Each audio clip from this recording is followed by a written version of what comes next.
do you not know there's a fucking bird on your head? And we are live.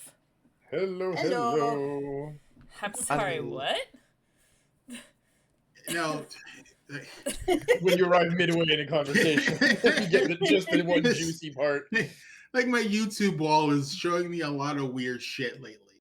Like not scary weird shit, just like enough where it's like, it's starting to show because I sometimes I just like to look at random shit just to break up the algorithm, and I'll see something, oh, that looks interesting, and then all of a sudden it's like, oh, that's your new thing, okay. And then now because I watched some goofy baby videos and some goofy wedding videos today.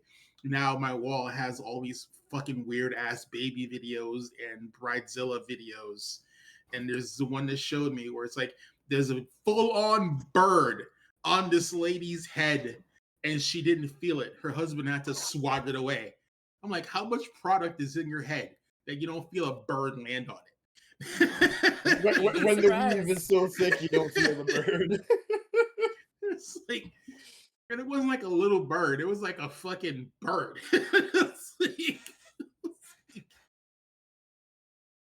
uh, Well, anyway, hi. hello. Hello. I'm very happy people are healthy-ish. Yeah, we're alive. Healthy might be a bit of a stretch, but we're functional. I said ish. I said Look, ish. if I'm going to be miserable, at least let me enjoy myself. Do something entertaining through the misery.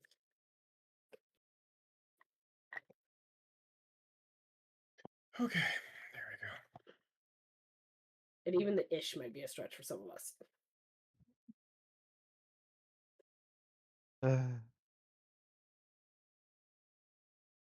Okay, guys. So, first of all, welcome back. It's been a little while. We did invert the schedule a little bit just to make this a little easier for all of us to be on this timetable. So hopefully that will lead to us being a little bit more regular in our showings. But yeah, I just wanted to say hi to everyone. So it's still Tuesday, it's just the other alternating Tuesday now. But yeah, so I just wanted to say hi to everybody, welcome you all back, and we're going to get started with a little bit of, more Tales of the Outer Rim. So, quick recap. Since it has been a while. First things first, our intrepid band of, at this point, I would say heroes might be a bit of a stretch as far as the terminology goes, but of wanderers, adventurers, wanderers, have made their way to Coruscant, the sprawling mega city planet at the center of the galaxy here. Not necessarily the geographical center, but at least, if not the political and economic center of the galaxy. And a few things happened. Those of us who are force sensitive ended up going and paying the Jedi Temple a visit. Those who were not had a little bit of fun going in and checking out what I could only really describe as a black market auction location. Kind of disguised as a restaurant slash bar. And during that check, I will not butcher the name again. I will look it up rather than say the wrong one. Ziva. There we go. I almost said Zuri again. I'm like, nope, wrong one. Look, too Just many Zs. Just pretend the H isn't there. Ziva. Ziva, yes. You know why it plays with me too, because it's like Shiva but with a Z, so it messes with me at a fundamental level too, because it's like I know this name but it's not that name, so then I go, oh, so it's a Z name but it's not Shiva, so it's Zuri, right? My brain is wired weird and it plays with my head. It's not the name that's bad. There's nothing wrong with it. It's just my brain is just dysfunctional for that specific name when it comes to that for some reason. Anyway, I'll get there. I promise. Uh-huh. Give me another couple of episodes. I will get there one day. I promise. It's it's the man thing. I have to beat it into my brain until it stays. That being said, you guys had, well, Ziva had figured out information on a person that she had been currently looking for, but unfortunately was not able to access more of the information. And long story short, smelling foul play may or may not have been afoot due to one of Kodav's visions, they decided they were gonna, case the joint, for a lack of better terminology, and see if they could sneak their way in and potentially get the information that way, rather than risk dealing with a potentially life-threatening situation. Um, so that being said, quick recap of last time. You guys had figured out 2 points of entry through the front door and through this back location, this back door. As the building itself, right, is a big vertical Coruscant type architecture building with a small landing platform in the back, that you guys had observed and checked out and realized, okay, cool. There's that landing platform with a door into the place. And I do believe you guys had scored high enough on the perception check. If I forgot to tell you guys last time, I'll tell you guys now. You had noticed several openings on both sides of the door, that are either, blaster bolt holes that people could just open and shoot from, or potentially turret pop-out points. Either way, there's a certain amount of defense on that particular back entrance, but hey, it might be more discreet if you guys have a way in, to go through there than to go through the front door guns blazing. Either way, if you guys have a different way you want to approach this, you're more than welcome to do so. I mean, I've had people blow holes through walls in the past. It's entirely up to you as to how you want to deal with the situation, but this is the information you guys had gathered so far last time we were here. So, that being said, I leave the floor to you guys. How do you all want to proceed? I was gone. I don't remember where we are, as far as are Like physically? at the location. Yeah. Okay, yeah, well, I don't know if you guys remember, but two of you had gone on top of the buildings to scout from nearby buildings, if that rings a bell. One was nearby, one was from afar. From as far away. I would assume you guys would have regrouped after that. We went back to the ship, I think. At the ship, yeah, if I remember correctly, that's what I remembered as well. So to share our findings. exactly. So I would assume you guys are now back in, Ziva's ship here, potentially just all crammed around, the mess hall table or something.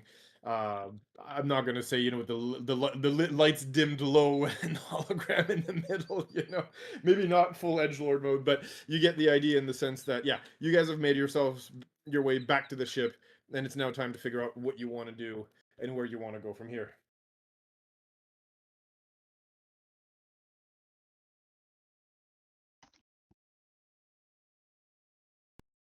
But yes, everybody around the table.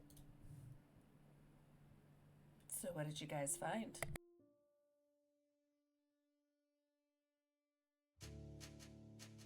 Well, at the up by the landing pad, you got a door there, but it looks pretty heavily secured. If anyone messes with it, you're liable to have a bunch of bullet holes in you. Does it have a control panel to hack into? That much I couldn't really see, but it is likely. It does have a landing pad on the roof too. I imagine there's a way to enter up there as well, but That's what we're talking also about. is oh sorry. I'm following. Still a little slow. No worries. And then there's the cargo bay out back. Also looks heavily guarded though. So here's the deal: the landing pad is the cargo access point. It is on the side of the building. There's nothing on the roof of the building. It's actually full Durasteel concrete, whatever shut. There's no access points on the roof. That they're very careful about. So yeah, like I said, your two visible normal access points are that landing pad on the. Basically, it's so you have the vertical building. It's literally a platform jutting out of the side of the building. Very Star Wars style platform. If that gives you a bit of an idea.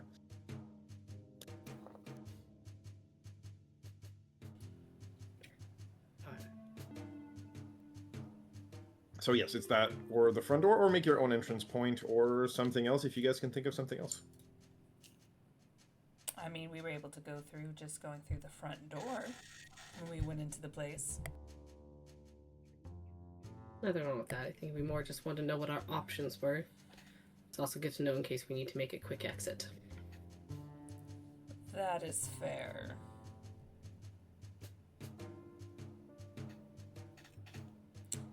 Well, I'm pretty confident in my stealth and hacking abilities, if need be.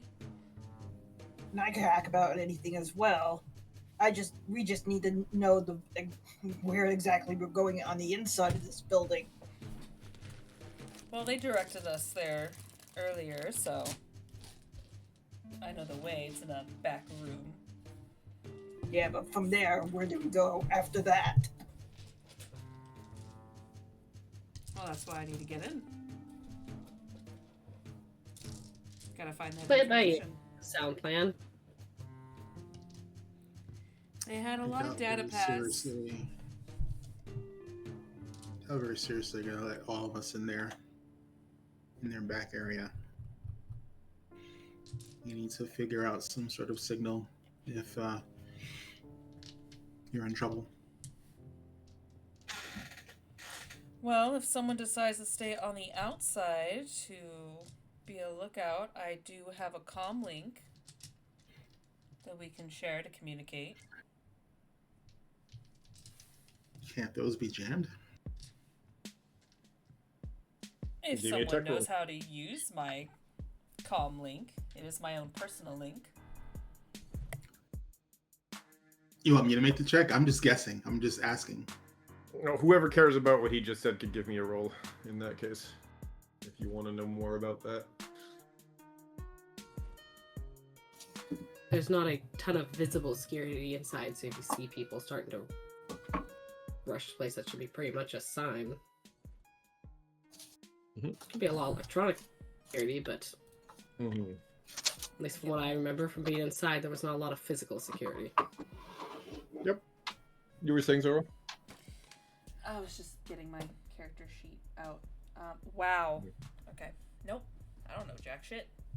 Would you roll? Oh, nat one. What's the bonus? It's 6 total. Okay.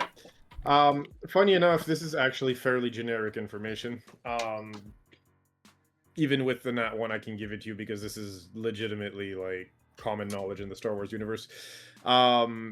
What ends up happening with the signals here is, as far as you know, because again the roll was fairly low, but what you would know that's generic knowledge is, you know, the line is not something that's very specifically easy to jam unless people know what frequency to look for. However, generalized jamming could be possible if there's enough dampers in the wall, or if somebody generates a signal that's strong enough that it just overrides all the frequencies in that particular network, which is commonly known as like wartime jamming or whatever, which you'll have like in ship battles or stuff like that, where they'll try to jam each other's communications by just overloading the network with white noise, for lack of better terminology here. So, long story short, no, specifically jamming your comms won't work, and if they do jam everything in the area, it's not just your comms that'll go down, it's everybody's comms that'll go down. Or at least in that section. Oh, that's good things I have a comm jammer if all else fails. Hey, there you go. Come prepared. I like it. Okay.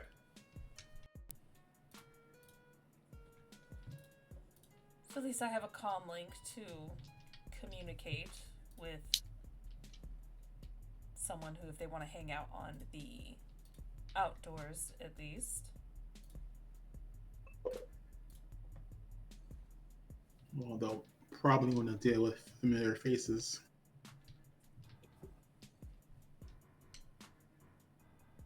Funny enough, I can give them to a few people. I have a small handful on me.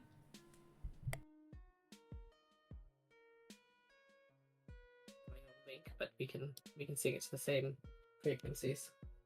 There you go. 'Cause I think most of us have them on our basic gear that we got when we started the game.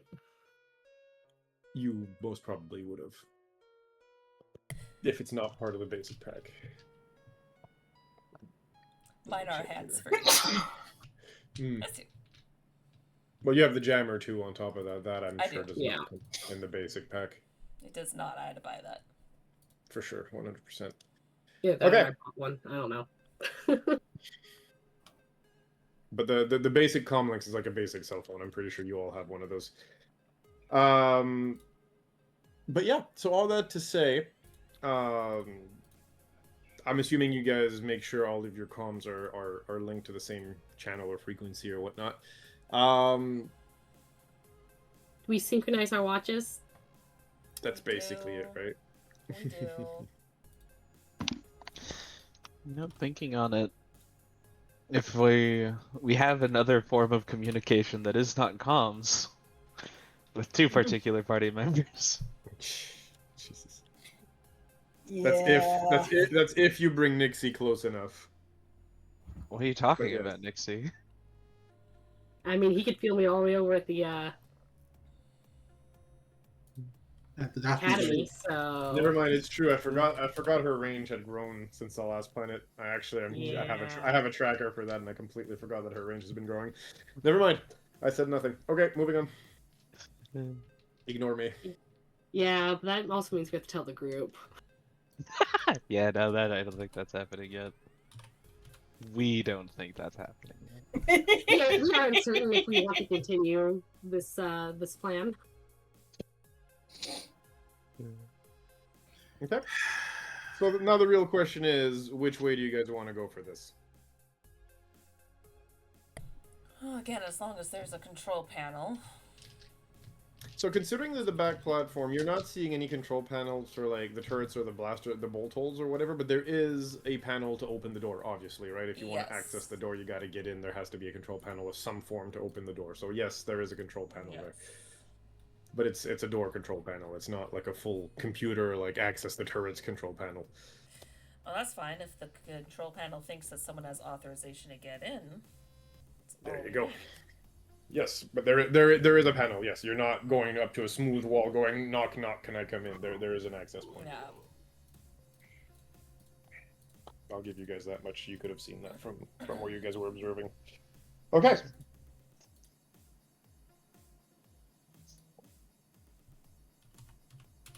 Alright, so who wants to go inside and who wants to stay outside? I am perfectly fine if I go in by myself.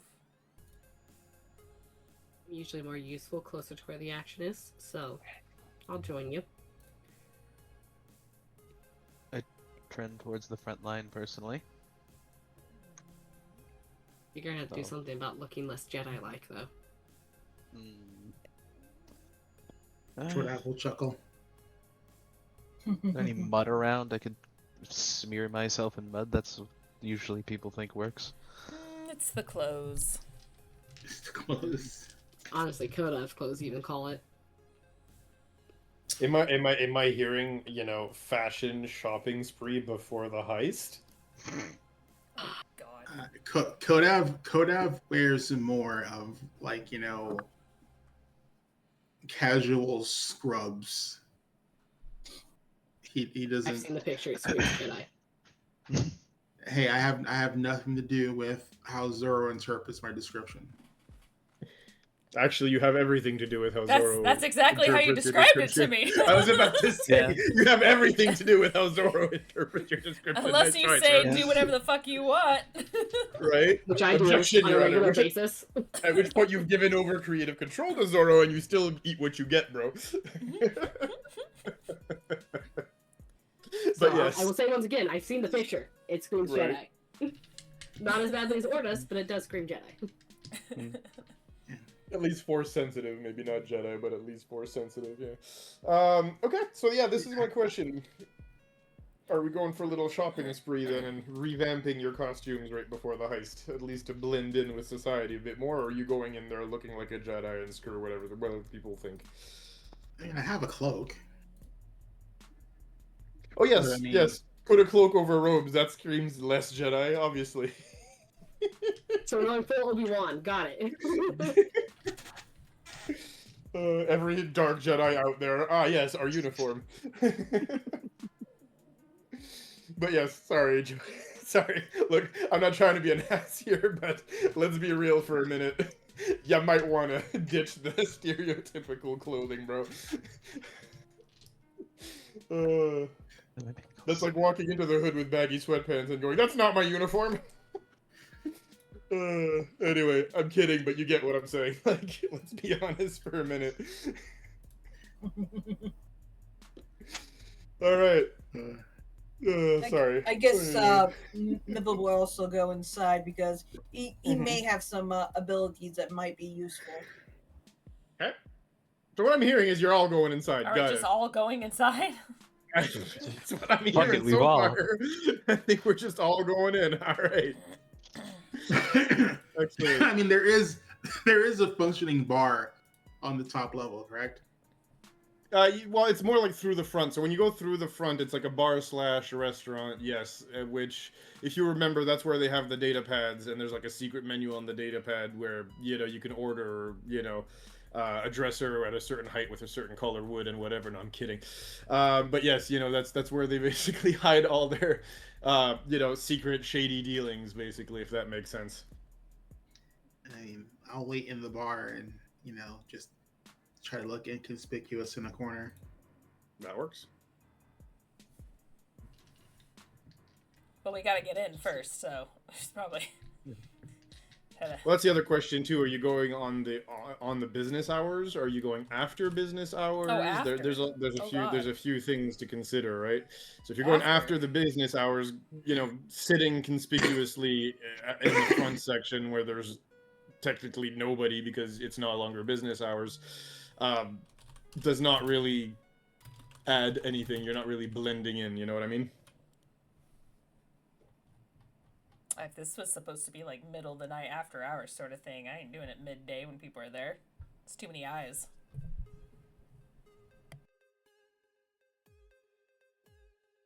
I mean, you can still hang out and watch the front. That's not what I'm saying. I'm just saying that the whole idea of blending in will not be very blendy.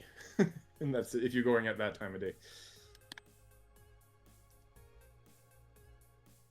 But like Zoro said, less eyes. Is there something in the area that is an after hours spot or something, or something that we could hang around at or near or in and still be close enough?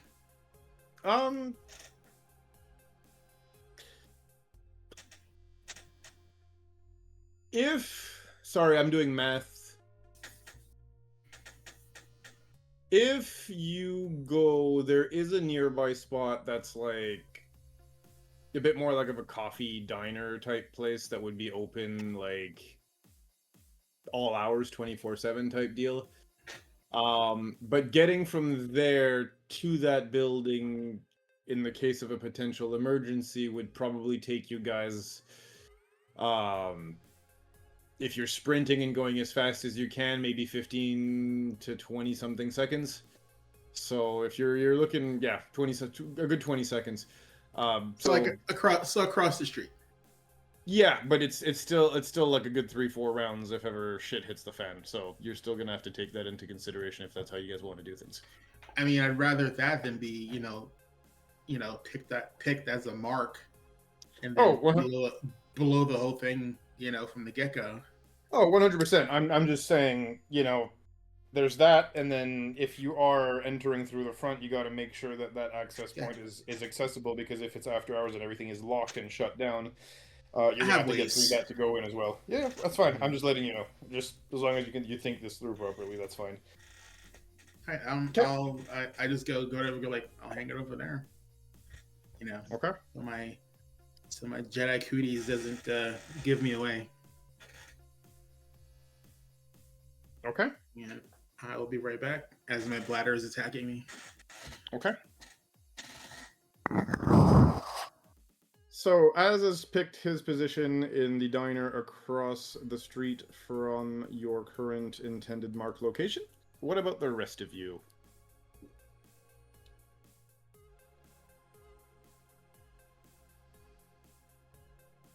Realistically, I'll probably end up there as well, if I'm being honest. Entirely. Because I'm also a highly conspicuous Jedi type.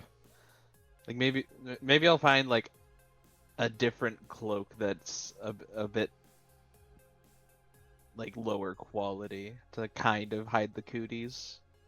Or just buy and wear normal clothing. But yes, I get you. But the cloak is so iconic. Right? Okay. That's fine. Okay, so both you and Koda will hang out across. That's fine.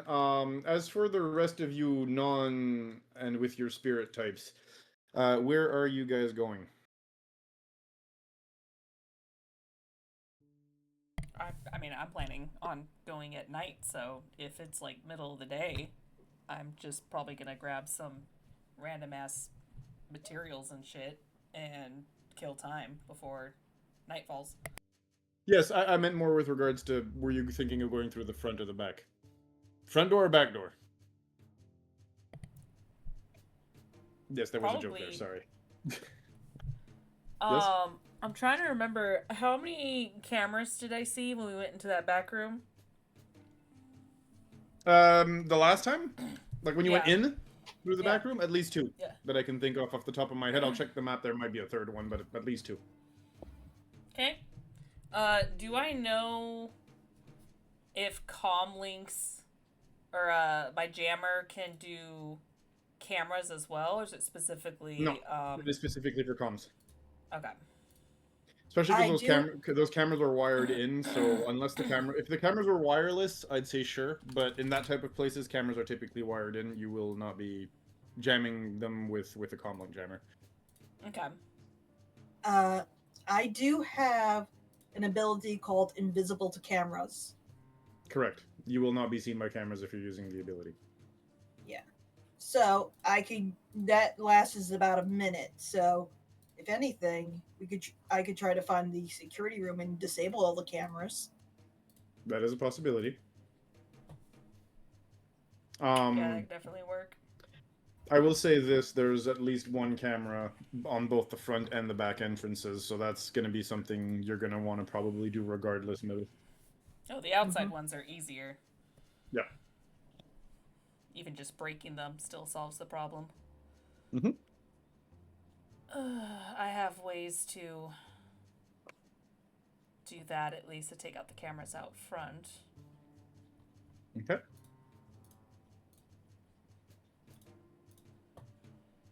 I know I have something. I'm just. Do you have like an Oh, go ahead. No, what was that? I was gonna ask if you could give me either an insight check or a stealth check or a like knowledge stealth check, or if you can give me any form of criminally inclined roll that you can think of here. For what though? For the whole breaking the cameras thing you just mentioned. You mean like how I'm gonna go about it? Yep. Okay. So just give me a roll, any of them that you can think of. Okay, I guess just stealth, I guess. Yep, stealth is perfect. Let's go with stealth. It's not a complicated thing, it's just something I have to mention. 24. More than enough. Breaking, like full on just like blasting the cameras or breaking the cameras may or may not be a good idea, because if there's any form of autonomous monitoring system on it, such like as computers, droids, anything like that, they're monitoring the security room. If you shoot the camera, they'll notice the camera's down. They may or may not respond to that, which would blow any form of stealth to your approach. You can do it if you want to, but the potential consequence is blowing your stealth approach. Whereas hacking into the system and turning them off will most probably, especially if you inject a loop instead, so that it's just the same data going in a circle, it'll just look natural to most observers. Well, I still have a way to get in without being noticed. Oh, 100%. I'm just giving you the data with regards to the whole blowing up the cameras, because your character would know this. That's all. Yes. Excellent. Yeah. With Mibble saying that, she'll say, well, again, it could be just me or the two of us. We won't have to destroy any cameras or do anything and get in and get out without being seen. I can't speak for everyone else, but if you can go invisible, so can I. There you go. How about I'll find a place nearby to keep an eye on things, and if need be, we can cause a bit of a ruckus out front. Just enough to draw attention, not enough to alarm guards. Which could work, because the goal here is for me to copy their manifest and all their information on their data pads. I am not there to steal anything other than information, because they don't have what I need at that location, but they do have data pads that I saw that will give me that information, so I need to steal copies of that. So hopefully this will be fairly quick. I would like to think anyway. I mean, Anli could still come with us if she needs to, because my ability does work up to 4 creatures of my choice.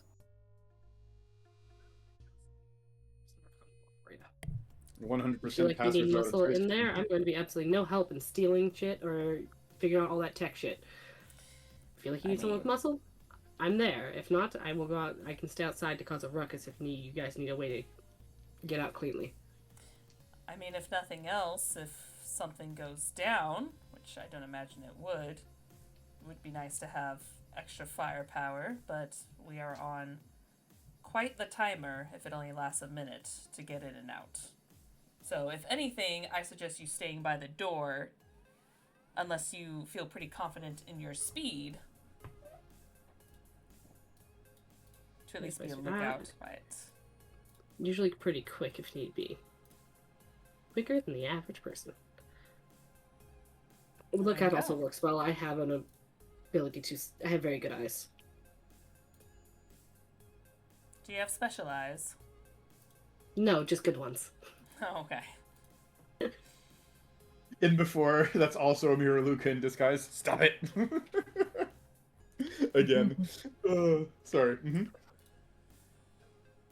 So yeah, I feel like if we're going in at night, I personally don't think we need all of us in there, especially since we only have a minute to kind of get in and get out. I saw where they were keeping the data pads. So unless they moved them mysteriously, thankfully I am very skilled in finding things. And go from there. But again, the clock starts technically before we arrive. Go stealth mode before the camera spots us. That way we can hack the door, get in, copy the data pads, and get out and close the door before anything wears off and anyone's none the wiser. Sounds like we have a plan. But again, with less people, it'd be nice to go in my personal opinion, closer at night when no one's there. That makes more sense to me if you're just trying to copy things. Yes, it'd be different if I was going in guns a-blazing trying to find something specific, but for me just to copy some information, I think just a quick little stealth mode In and out. mission. Exactly. Not that I don't appreciate what you're all doing, but I feel like in this particular instance, something as simple as just get out quickly just to grab information is really all it needs to be. But I really do appreciate the enthusiasm and help. We just want to be nearby in case something goes wrong with the plan. Oh, 100%. Which is why our Jedi people would actually be ideal on the outside in case something happens. They'd be the best people to try and help get back in or out. Kodak mumbles he's not a Jedi. But you guys can do things from a distance, so the cameras won't necessarily have to grab you. At least I think. I've seen it before. I don't know what your capabilities are. I'm just going off of low knowledge.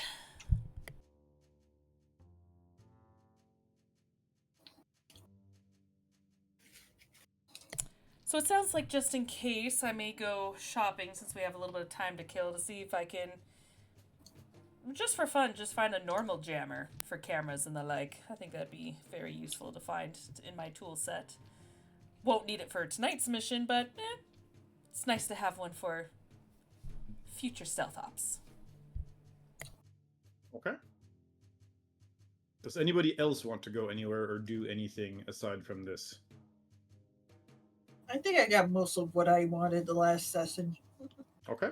Anybody else? Going once? Going twice? I think I'm good. Okay. So yeah, we're gonna do that quick little shopping trip, and then time will mysteriously pass and fast forward to the evening of the operation. But before we get to that point, which will also grant you guys a rest, by the way, top everything off before going in, right? But yeah, you do find in slightly lower levels a tech market that sells, I won't say illicit goods, but definitely sells shadier, I'm doing something not quite legal tools and electronics of varying of varying quality and efficiency. I will speak English one day, I promise, just not today. Okay, so I'm gonna get tongue tied. Yeah, look, it's the end of the day. My brain is shot. All right, so let's hear it. Just for the sake of time, what are the prices starting with the most advanced jammer that they have available? They're higher So the quality. the most advanced jammer available is also an illegal one because it's military tech. It should not be in the hands of civilians. So they kind of look at you and they nod and they say, "Well, this thing will jam just about anything that's not hardened military tech, but it comes with a hard military price." As he points at it and tells you he'll sell it to you, but it'll go for 5,000 credits. That's almost half of a ship, or a quarter of a ship, should I say? How reliable is it? As far as, like, if it's military grade, I'm not going to get tracked using it now, am I? No. Again, it itself is hardened and basically undetectable. The only real way a person could get it is physical search. It won't show up on scanners. Perfect, I'll take one. Madam has discerning tastes. He packages it for you, gives it to you, and basically expects a payment of 5,000 credits. So does this work on only cameras or just jams, since it's military grade, other objects as well? Most anything Like that uses computers? it's mostly anything that uses an optical lens. So it'll work on cameras, it'll work on non-military droids, it'll work on anything that's not hardened and basically shut down their optical capabilities. Careful though, it will not loop. That you need to hack into the system to create a loop. This will just basically shut it down. I mean, still good to have. 100%. Okay. I think that is it for... Before we go, two little things about that. Sorry, I almost forgot to tell you. One, it is indiscriminate. If you turn it on, anything that has optics in the area will not be able to use them, so that's friend or foe droids. Also, because, again, it is indiscriminate, you do not need to actually hold it and point it at something, you just need to keep it turned on whenever you want it to be in effect. So, yes, that's the one downside about it. Do not expect it to basically do not expect it to automatically discriminate between a friend or foe. Okay. So I'll just call it an optics jammer. Yep. Just wanted to make sure that you had the full disclaimer label, warning label on it. Thank you. And that's pretty much all that I was looking for before it's time. Excellent. Thank you for doing business. I assume you can see your way out. Pleasure. Wow, she did go looking for health potions. As he slams the door behind. Sorry, you were saying? Fuck! I want health potions! Sorry, ma'am. We're in electronic stores. If you want med packs, try the pharmacy. No, I didn't say to them. I just want to search for health potions. We don't have those. Go. You're welcome for the reminder. Yeah, sure. Let me pull up the You know what? I actually have the med packs like saved, like shortcut saved because of the last time you guys went med pack shopping. I've written this stuff down, so I have them like literally saved, so we can just pull them up at any time because of how you guys do things with this stuff. There we are. Okay. Yeah, you want to go get med packs? You'll find Yes. them at the. You'll find a pharmacy that'll sell them to you. And by pharmacy, I mean the whole pharmacy/clinic hybrid. But yes. Mm-hmm. Yes. How much? Or how many and how much? Well, we do have to keep some measure of stock for ourselves when we have emergency patients come in, and it also depends on the grade of med pack that you would like to purchase. We do have the generic available to the general public med packs, but which is out of character 1 hit dice plus Constitution modifier. However, we do have higher quality mid packs. Again, of course, though, the price does indeed vary accordingly. Go on. Well, our basic med pack goes for 300. I will make them 250 each if you buy 10 or more. That is the standard discount from the company. And then the prices do go up per quality, again, accordingly to what you want, how good you want them to be. And so, for example, our next item up the list would be, I believe, is it fine? I think it's fine. That does too. Yeah, would be one of fine quality, which again we will actually I'll make it quite simple for you. It just goes up by 200 per quality level. That's it. Okay. And you basically get one more hit dice per upgrade of it. So flat scaling on both sides. Okay, and the basic one was 200, you said? No, basic was 3, but he's discounting it to 250 if you buy them in bulks of 10. Gotcha. That discount does apply. More. So yes, 450? well, the discount actually does scale accordingly as well with the quality. So basically, again, it would be 250 for the basic if you buy 10. The second one, instead of 500, he'll let it go for a little bit less, maybe like 400 a pop if you roll a good bartering roll for it, instead of 450. But that's going to be dependent on your haggling skills. Oh, she will definitely try to haggle. Mm-hmm.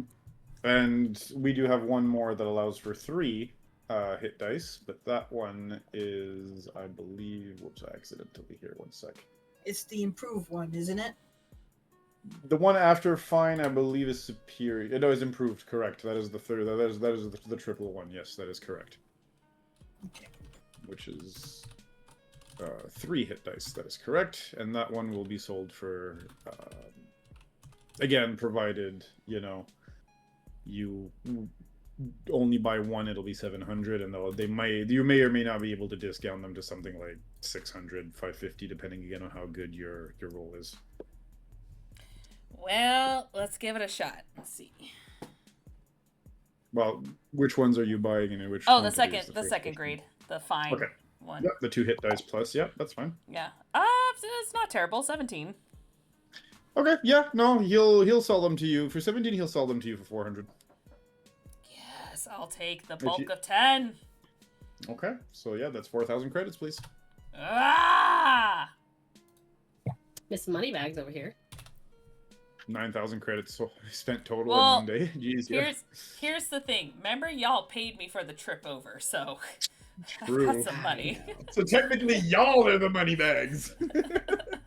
Technically, Mibble is because of his winnings. True. Mibble Yeah. and the deck of many things pulled plus the winnings was definitely there. Yep, from the race, the pod race bets. Okay. That's so. It. Okay, now I'm done. No, that's Thanks, fine. If there's anything else, you let me know. Got you. Okay, excellent.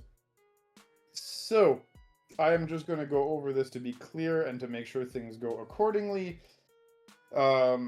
you guys, so Kodav and Orta, you're waiting across the street with about 20 seconds worth of travel time to get to the things should things go south. Mibble, you are going in with Ziva. And to be clear here, what about you? Wow, my brain tonight is just Lee? not functional. Yeah, on Lee, where are you going?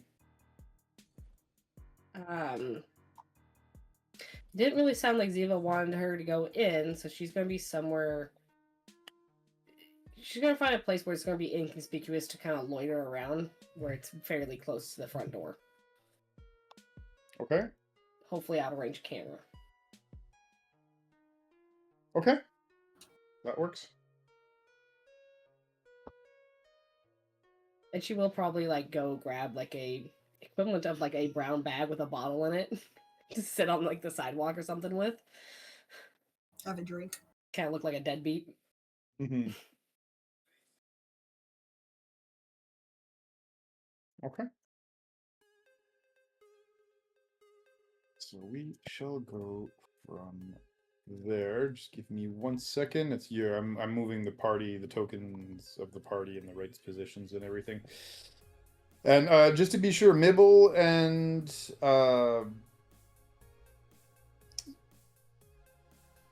Zoro, I just wanted to know real quick which way you were entering. Was it through the front or through the back? Ziva! You guys decide. Ziva! We're going through the back! We're going through the back! Through the back? Okay, you're gonna need the ship to do that, right? Because you have to get to the platform. Wait, what? To the... It's a level. It's a high platform. There is no stairway. So stairwell there or is the anything. building. It's There is exclusively for ship landing. Yes, correct. It's the landing. It's the dock, the landing pad for the ship. To get towards the building? No, at the back of the building. I thought we literally walked there and then walked towards the back.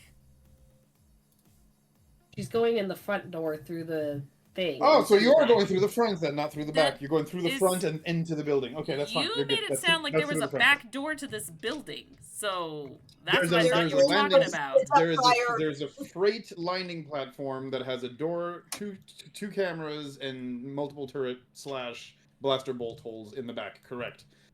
Okay. But that is a platform that is suspended off the edge of the building, like in Star Wars. You've seen Coruscant. Okay. You know how every Then- building has the then little we'll landing platforms. Go to the So- front. Well, I mean, if you're not in the heart of the city, sure, but yeah. That's literally almost everywhere. But yeah, yes. And so there is stuff in the front. There's a walkway and everything in the front from all the buildings and everything. But this is specifically for the deliveries. You could also get there with a land speeder. So a speeder of any kind. You can borrow one. You can rent one, a taxi, anything, and have it No, drop it's you too off there loud. too. We'll go in the front. It's You- too loud otherwise. Okay. Entirely up to you guys. Okay. Very good. So I'll let you do that. Do we want to take maybe a quick early 2-minute break here? Just so we can freshen up, go to the bathroom, do what we got to do real quick. Mm-hmm.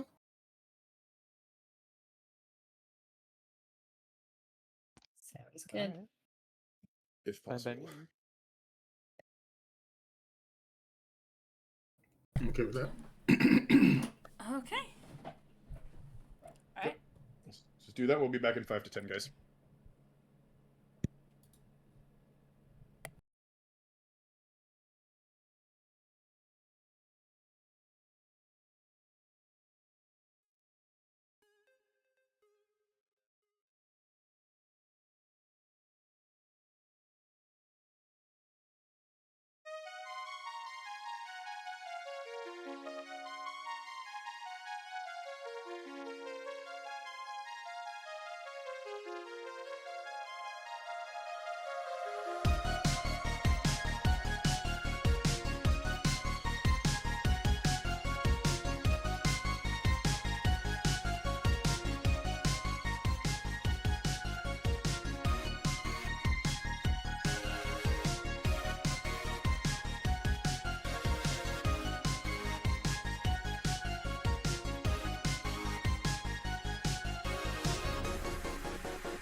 Totally.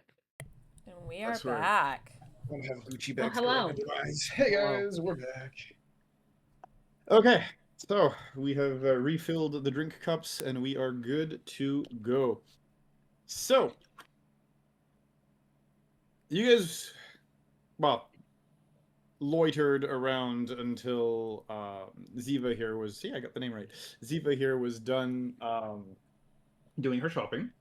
And you take your different positions, the two force sensitives at the small diner across the street. The Mibble, what's the name of your species again? I'm drawing a blank. Kushiban? Kushiban, there we go. Yes, the Kushiban and the Twi'lek prepping to enter the building. And On Lee, you said you're staying nearby to cause a ruckus if necessary, correct? Yeah, for now, just kind of disguised as a person who maybe had a little bit too much to drink and sitting around. Sure. So just, yeah, pretending to drink or be drunk and mess around not too far from the building. Okay, excellent. And keep an eye on things. Very good. So, Mibble, Zita, the scene is yours here. How would you like to begin? Well, I say once we get within, like, close to the range of getting on the cameras, I am going to hit my invisible to cameras for the both of us. Okay. It Is does it just a indeed. thing that happens, or is it something you got to roll for? It's just something that happens. Yeah, Oh, it that's just flat out just says cameras don't perceive you guys. So it's even better because it doesn't shut the cameras off. It just makes it look like you guys aren't there. That's cool. Yep. Okay. So, yes, you guys at this point then do walk up to the front door where your first task will await you, as of course, like any business that is closed, especially on Coruscant, the front door is locked. Would like to check for traps in case this door is triggered while it's closed. Go ahead. Or locked, I mean. Mm-hmm.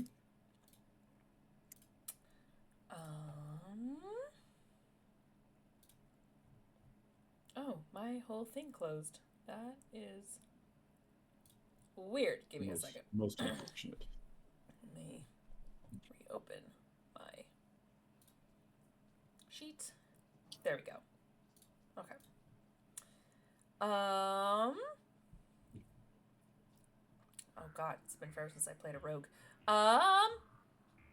Is this perception or sleight of hand? Like what is this specifically? No, sleight of hand or tech, depending on how you decide to open the door, will be your unlock roll. Well, if you I'm want to checking check for for traps. traps, I will ask for technology or perception, whichever one you want to use. Okay. Oh, that's pretty good. 19. Or even Check for investigate. traps. Yeah. Oh, 19? investigate. Yeah. That goes Yeah, up 'cause- to a 23.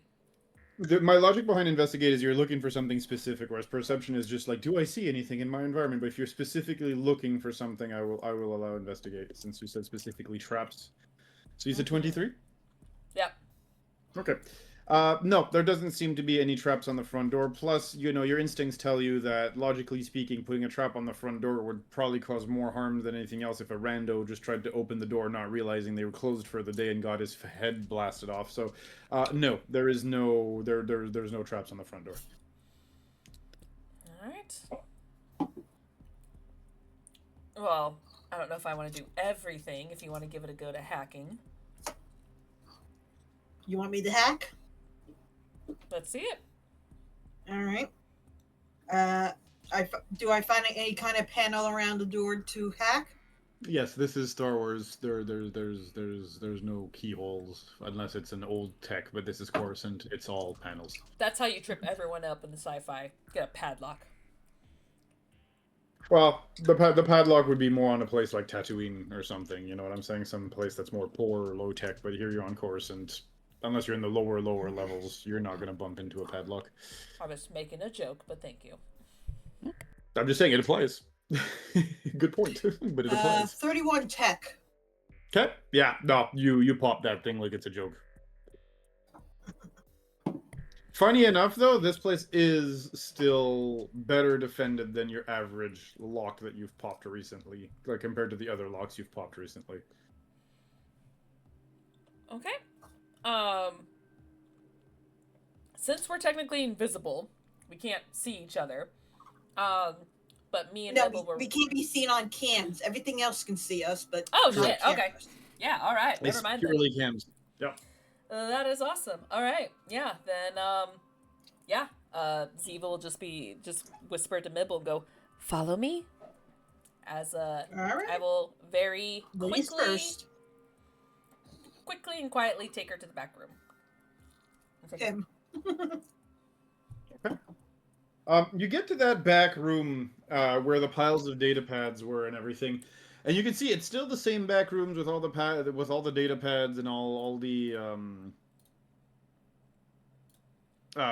same setup of like certain goods and whatnot that they were probably fencing that day or taking in that day that haven't been shipped out yet.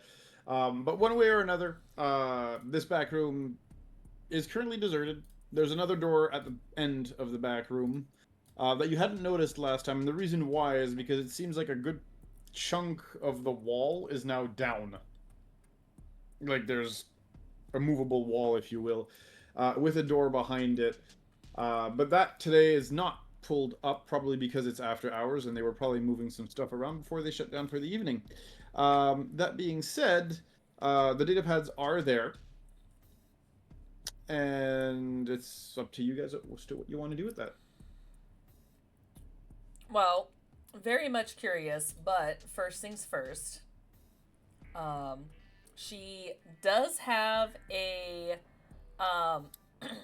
slicer's kit with a kind of like a I don't know how to describe it. It's like a data pad, USB, like, scanner to, like, Okay. copy the data. And she's gonna go ahead and just quickly find the notes and the manifest and locations and go ahead and make copies on her own data pad. Okay. Give me a tech roll. Would slicers count in this? Yep. Yep. I'll let you buff it. Well, because I'm specifically trying to, like, not like hack it, but trying to make a full copy using a, like, untraceable USB sort of situation. Yeah, the way I'm seeing it, though, is if you want to do that, you have to first get into the system, right? Right. Oh, so this is me getting into the system? Yes, the into the datapad system, correct. Once you're gotcha. in there, you can make the copy. That's not a problem. It's getting in, basically. Oh, okay. Well, shit. That is a dirty 30. Okay, so amazing news. You crack into that just about as easily as Mibble cracked into the front door. You guys are pretty much unstoppable. You pop that thing open like it's a can of whoop-ass, and unfortunately, I'm sorry to have to do this to you, it seems that they clear the data pads at the end of every day of work, probably in case they get raided by the cops or whatnot. You do, however, remember this. I don't know if it was Mibble or you or somebody else who figured it out, but systems like these usually have the data transferred onto a mainframe somewhere. You might have to investigate a little bit more to try to find it, but at the very least, yeah, these guys are thorough in not leaving any traces behind, which is something you can easily guess from the way they were talking about their operation when you first met them. Alright, gonna search around real quick. Okay. In this room in particular, you don't really seem to see much. Well, shit. They erased their data pad. But this room is very new. Seems like it was hidden, so see if we can get behind here and see if they have more information locked behind the door.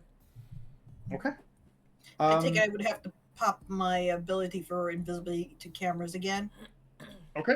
Yeah, after it's good for up to 1 minute. Yeah, you're definitely gonna have to pop it again. Okay. How many times can you Okay. do it? I got a total of 22 tech points. Oh, Jesus! You just use a tech point? This is a level 3 spell, so she's spending more than 1 tech point per use. But yes, correct. Got it. Okay. Okay. Well, we're gonna try to But she be can use quick. it at hand the full time. Mm-hmm. We're gonna Okay. investigate this door. Okay. Again, it seems like this door does not have any sort of like booby traps or whatnot on it. I think maybe whoever had it there, probably had it set up in a way where they were more counting on people not finding the door rather than having the door blow somebody's head off. It is, however, locked. All right. I might need your assistance again, Mibble. All right. Are there any keypads or anything around this door or no? Yep, same thing. Code locked. All right. Here we go. That is going to be 27. Okay. Yeah, a little bit harder than the other one, but you still manage to crack your way in, no problem, as the door hisses open. And when that happens, I will bring you to the map and show you what you guys see. I do have to fix this one token that broke here. Give me 1 second to fix this. Mibble, there you go. Why is Mibble's token broken? Give me a minute. Adana. Let me see if I can grab her from another map real quick. If it's on the character sheet, probably drag it. Well, that's the thing. It's when I drag it from the character sheet, it's doing the broken thing. Like she put the image on the wrong template or the wrong whatever, but it doesn't matter. I have it from another map. Yeah, I have it from another map. It doesn't matter. I put it in. So let me describe just before I drag the map on just for 2 seconds, and then we'll switch everybody over to the map. But when you get in there, You, first of all, notice there's a distinct drop in temperature as this room is most probably cooled to a certain degree, and quite aggressively cooled. The reason why this is important, well, Mibble, you know that reason immediately. It's probably because there's some pretty high-end electronics in here. Yeah, keep them from overheating. And as you enter, you realize, yeah, this is the jackpot you were looking for, as there is a giant central computer-like structure, server-like structure in the center of the room with 4 different access points. And the reason for those access points is actually quite easy for you to figure out, as there are 4 data hubs on each corners of the room, and there's astromech droids that are basically going back and forth between that server hub and the 4 comm hubs. This is how they manage to keep their business, quote unquote, off the grid. They have the droids bring the info back and forth between the center console hub, the center server hub, sorry, and the 4 comm consoles. So that's how they keep the business rolling at all times, but at the same time, you can't really hack when there's no direct physical connection and the data's overseen by these robots that transfer it back and forth over and over again. Does it make things slower? Yes, but for something as simple as recorded transactions and locations of goods, it doesn't need to be instant, and that small delay is a short price to pay for basically making that center console unhackable. So you, obviously, I explained this to you, Mibble, you get all this as at a bit of a glance because of your high tech and all that stuff, but you get the idea. So, that being said, now I will drag you guys to the map and show you guys what you see. As we will go. The map would cooperate. Thank you. The banner is not, okay, there we go, got it. There we go. So this is what you guys see.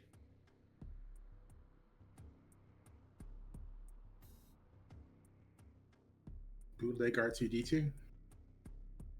Of kinds, yes. It's like, that's the one you find in the street on the corner canal.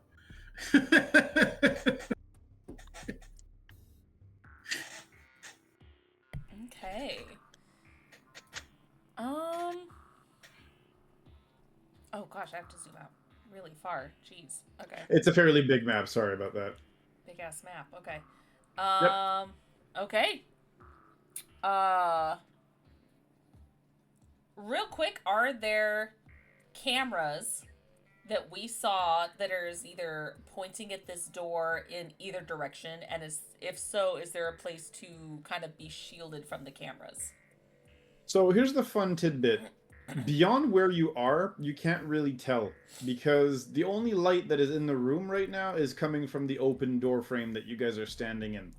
Everything else is pitch black, and the only reason you can tell there's a server and the 4 droids that are going back and forth with the comm hubs is because the droids themselves have lights, and the center server has lights that light it up, so you can kind of guess what this is. But the room itself, there's no point in running lights, or at the very least having the lights turned on 24/7. So the only camera you are capable of telling is, yes, the one that's right above the doorframe. But thankfully, again, you haven't stepped far enough from the door to be in its cone of vision just yet. Okay, so using my same question, was there any cameras that in the room before that's pointed at this door? Oh, you mean like in the previous room? Yes. That are pointing at this door? Yes. Okay. Was there any blind spots that we saw in the previous room away from the 2 cameras? Yes. I assumed you used it when you were checking the data pads. Yeah. Okay. And then Mibble reactivated the power for you to go through the door here. Okay. Basically, looking at the door, they would have just seen like a malfunction where the door opens and closes, like there was a short circuit or something, because nobody went through the door. Okay. So, Ziva, who's kind of been like getting low at this point, will just turn and whisper to Mibble and go, "If you are able to conserve your energy, go find one of those blind spots and stay hidden. That way you don't have to use your ability to keep using being invisible from the cams, because I have an ability to go completely invisible so these droids don't see me. I'm gonna see if I can get towards the computers and find the data I'm looking for. All right, knock yourself out. Thanks. I do what Shiva says. And I will go ahead and activate my stealth generator. Okay. Yeah, Mibble, the last thing you see of Zeri here is her pushing a button on her belt, and then she just completely... Did I not say Ziva? Ziva. You said What did I say? Zeri. You said Zeri. To be fair, he said Zeri. I'm so tired of this shit. My brain. I can never just create character names that people can remember. I gotta be complicated, clearly. Clearly. No, it's not even that, it's just y'all have like... Look, I had Zizu, Ziva, Zeri, Zeb, Zeb, Zeb, Zeb. Like, come on, man. This is the canon situation all over again. Alright, anyway. I don't have control of my token. Oh, let me fix that for you. Sorry about that. I had rechanged it when you guys got the updated art, and I did not make them controllable for your new one. There you go. It should be good now. Right. Yes. So I have dark vision. Cool. Can I... Up to how many feet? 60. Perfect. Give me a minute. All right, I will give you 60 feet of dark vision. Unfortunately, the area reveal on Discord could not be done in a circle, which is kind of funny because, you know, vision is calculated in a circle. But sure, for Fog of War, let's you know, let's have it be squares. 60 goes all the way up to here. You should be able to do it in a circle. I've done it before. For the revealing? Squares, but it doesn't matter. Oh, if you're anyway. revealing, I'm sorry. I thought you were doing like vision when I moved my token kind of situation. You know what? Let me see if I can. I've never done it before. I don't know if I can figure. I'm not going to do that right now because, sorry, I moved your token back. Okay. But yeah, I'm not going to do that right now because I also want everybody else to be able to see it on the stream. So for now, I'm just going to do it more or less the approximate area that you're able to see at 60 feet of dark vision, and yeah, there you have it. Okay, so are the computers, like, are the droids in front of each computer? They're in front of the comm stations. And then once in a while, when they get orders for certain specific exotic goods, shall we call them, they'll basically move back to that center computer, transfer the data into the records of the central server, and then come back and send the confirmation for the order back through the comm channels. Okay, feeling pretty confident they're not going to do too much back and forth rotation at the moment. No, the frequency is maybe like once every like 4 or 5 minutes. It's not like a constant like flow of people. And they each have, if you'll see here, let me put that I up can't for move you my to token make it again. easier. Yeah, because I pressed Control Z. Let me fix it. Oh, but, okay. Yeah, you'll notice these 4 consoles are the 4 consoles that they go back and forth to when they're inputting the data every 5 minutes. So they each have their own dedicated console. So if you get the timing of one of them down about every 4 or 5 minutes, as long as you use that corresponding console, you shouldn't have a droid bumping into you going, eh. Okay. Yeah. She's going to sneak and go to the first console, because I am hoping the Liching Hour. Thank you so much for that raid. Hey, welcome, welcome. Thank you for the raid. That's a great name. Okay. So yeah, I'm going to very quickly and stealthy move over to this first computer. All right, let me adjust that vision again for you. There we go. Because, again, I'm just trying to find certain information. I don't necessarily want to go to all 4. It's more of just, hey, try to find it real quick. So, of course. Yeah, she's going to see that this guy's kind of the furthest at the moment. She's going to quickly swoop in and see if she can get into the system using her skills and Okay. try to find the information she's looking for. I'm gonna need 2 rolls from you, 1 for stealth and 1 for tech. Okay. I do have advantage because of my stealth generator.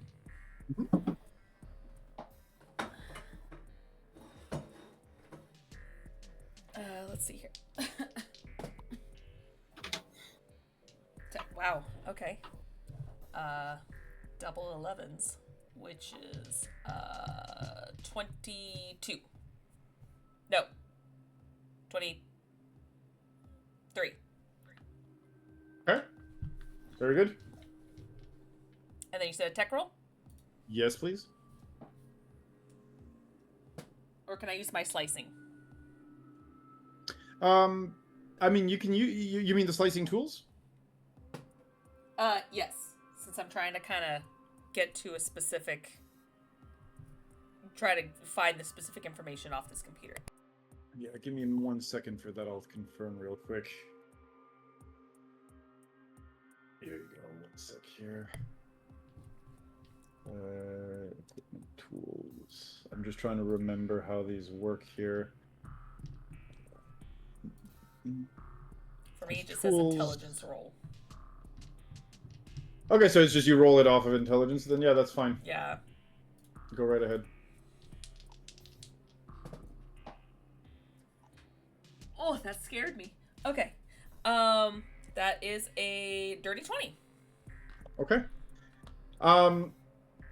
You slice in and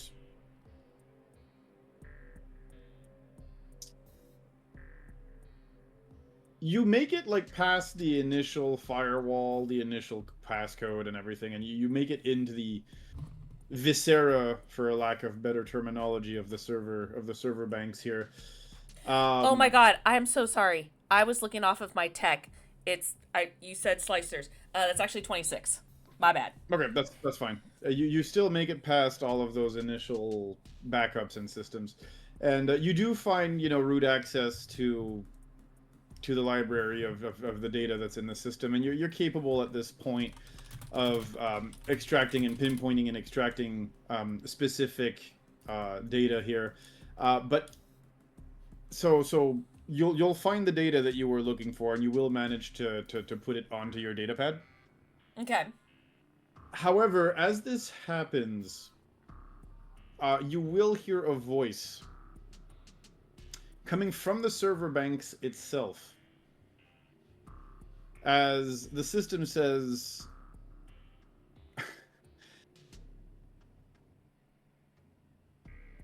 unauthorized data exit point detected. Scanning. Well, as soon as I got the information, I took out my little USB thingamajigger. USB thingamajigger. But what I'm using to copy the data. Yes, no, that's fine. Okay. It Can I just, see where they're scanning? considering you have the high splice roll, I'll tell you what happened. Basically, there's only very specific identifiers for these 4 droids that usually the data goes out to. There's very rarely any external contact with this thing, and the system has basically detected that it was not one of the standard exit points. So basically what it's doing right now is it's doing the 2FA, the two-factor authentication, going, you're not one of the usual IP addresses we're used to having connect to this system. Validate your ID, basically, right? Can So sorry, you were asking. Can I fake it and use the woman's identification that showed me this room? Or the other room? Yes, I'm still going to ask you for a hacking roll on this one, though, not a splicing one, because that's not the tool just brute forcing into the system. This is you spoofing the information. So a tech roll. Okay. Just because it's a bit of a different thing than just brute forcing using a splicer tool.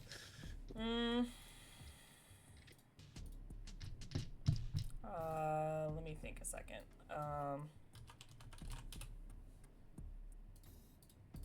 I didn't know hacking was a tool to use here because it doesn't exist. No, it's a tech roll. Like I said. Just tech roll. Yeah, just tech encompasses hacking. I am not going to risk it, and I'm going to attempt to quickly go back before anything happens, before there's any sort of shutdown. Okay. Let's see here. One sec. There is distance here. What's your movement? I think it's just 30. I was just dashing. Okay, so that's 60 that you moved back. Okay, perfect. Nailed it! Yeah, you dash back, and you're still under the cloak, the stealth cloak, correct? Yes. Not the stealth cloak, but the yeah. The generator, You know yeah. Yeah, stealth generator cloak. The machinery here, actually, let me make a quick roll.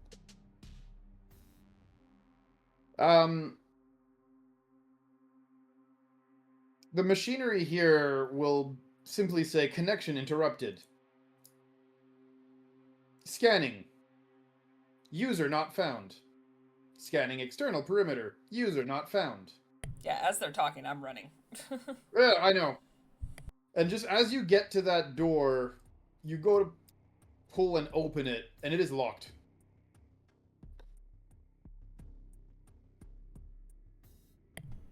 Can I try to get it back open? If you want to try to hack into it, go for it. Okay. Nat 20 for 25. Amazing. So you managed to hack into that door, correct? And it opens halfway. Oh, I will quickly slide. Give me a dex roll then. Oh, that's what I do.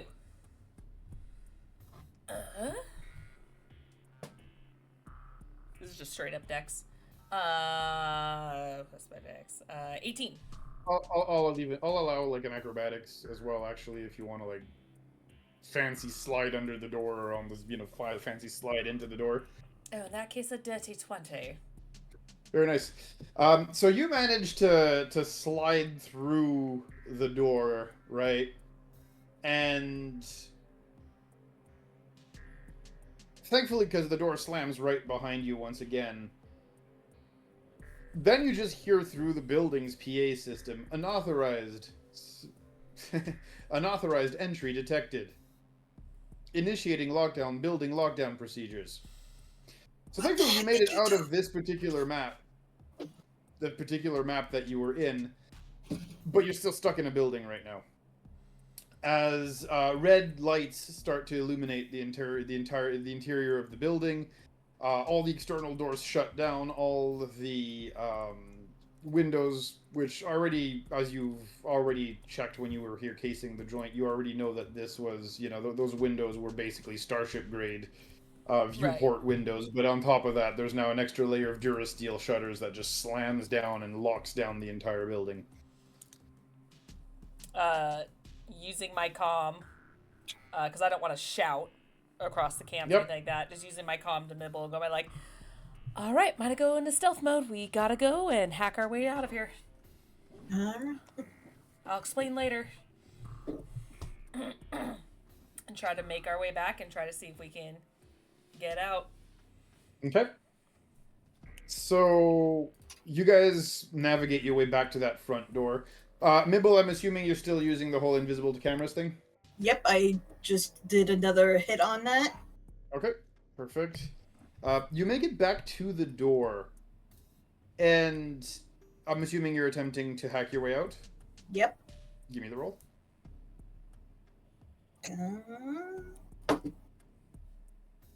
That is a nat 20 plus 13. Damn. Amazing. I unfortunately hate to do this to you, but when you go and try to hack in, it says remote access refused. Central core reset necessary to end lockdown. Remote access refused. Central core reset necessary to end lockdown. Do I know where that is? You guess that it's that server room you probably exited post-haste.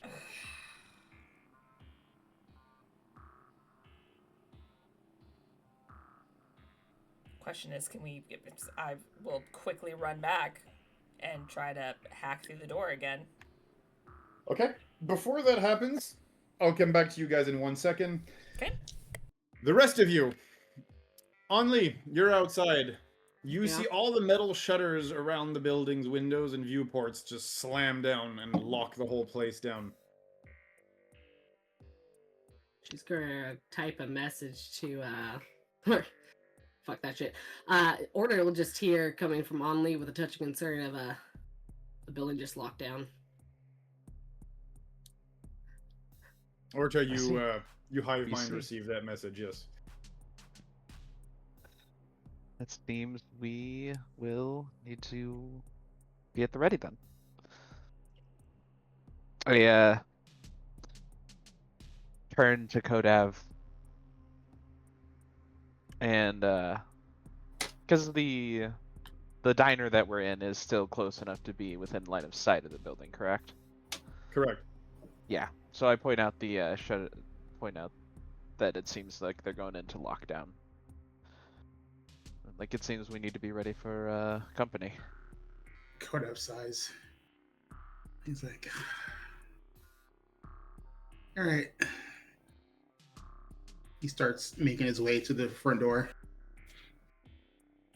While they're talking about that, I'm going to try to send a signal through the comms to Ziva. Is it time for brute force yet? Surprisingly, Ziva, you do get the message.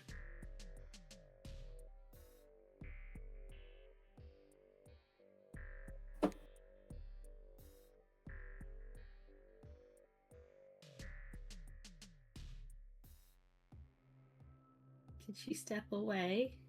I stepped away for a second. What was the message? Is it time for brute force yet? Possibly. They've got some extra shady shit in here that wasn't here before. Going to try to hack from the inside. I have an idea if it will let me. Okay, so you're trying to hack back into the server room, correct? Yes. Funny enough, that one, give me the roll, but that one you can do. It does not give you the message. It seems like it's only exiting the building that's prohibited in lockdown, but they don't shut every room out from one another, probably because if there has been an emergency lockdown that was triggered by accident, you want to be able to go and reset it. Right. 24. You do manage to open the door back into that server room. Funny enough, now that you've made it back into that server room, the lights are turned on now. Okay. Because we are back into that server room. I have a plan. We'll hold until you give us the signal or we feel like it's... Let us know if it fails. And I'll relay that back to Orta that Ziva's working on something. She's not quite ready for us to force our way in yet. Yeah. I'll then relay to Kodav. They want us to hold off until they finish trying out a plan. We're playing telephone. Please hold. Please hold. Please hold. Please hold. Hold your fire. Hold your fire. Hold your fire. We're just doing the Return of the Jedi thing where it's just like the nods constantly back and forth. Yes! Just Yeah. nod, Yes! nod. I see. Yes. Yes. Mm-hmm. Right. Right. I Okay. love it. I love it. Gosh. So I'm still stealthed. I'm still invisible. I would like to go to this droid right here and slap on a restraining bolt. Oh, smart. Okay. Because if I read this correctly, I can give it orders. And it is very limited on what it can do as far as, like, well, free will. Yeah, and I'm going to tell it, like, oh god, I just thought of the clever words and they just completely left my brain. She'll be like, override the system and lift the security measures. Okay. It does take 1 minute to install a bolt. And Oh, it does well, I'm have to invisible. make it, So, okay. Yeah, it's fine. And I'm just saying, make sure you're keeping track of the invisibility timer, but you're still fine. You have about 5 Mine's more minutes 10 on minutes, so it. Yeah, that's what I'm saying. You I've probably got have some about 5 time. more minutes on it. Mibble Yeah. would find a blind spot spot to again? hide in for the moment. yeah. That's fine. The droid also does have to make a DC 14 Constitution saving throw, and if it is successful, it will overload and render the bolt useless upon the attempt of putting it on. So let me see what the dice have to say real quick.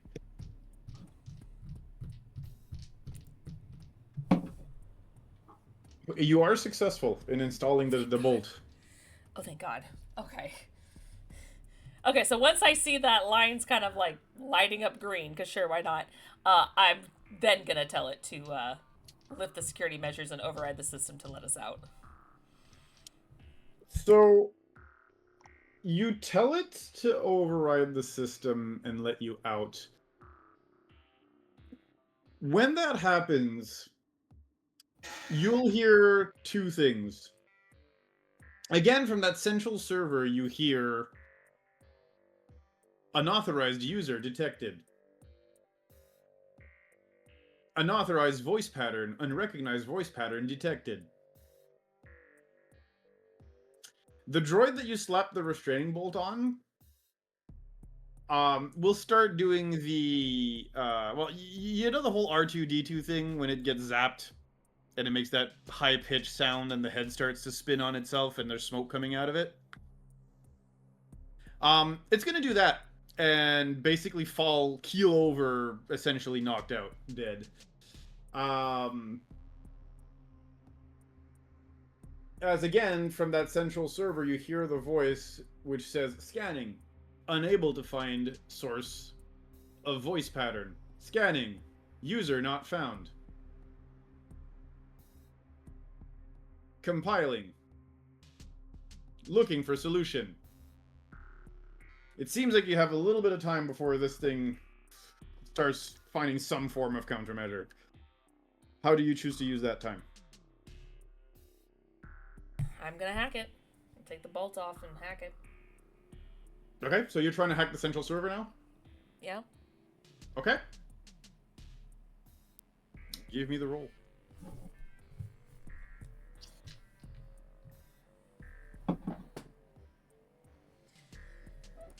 Is this just a tech roll? Yep, same thing. 23. Very nice. Again, you plug yourself back into this thing and start typing away furiously.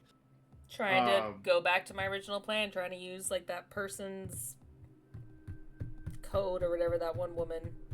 Yep. Try to do Yeah, no, something. absolutely. Absolutely. So, again, it takes you a few seconds, and you just hear another voice basically saying, Administrator, privileges recognized. Stand by for visual identification. And as you hear that, from the center of the server databanks, you hear some clanking and some noise as the machine once more says, for safety protocols, memory core has been ejected. And from the center of the databank, you do see a droid emerge as it's looking throughout the room for visual confirmation of the administrator. Of course, you're invisible, so it doesn't see it. And you just hear error. Visual contact with administrator not found.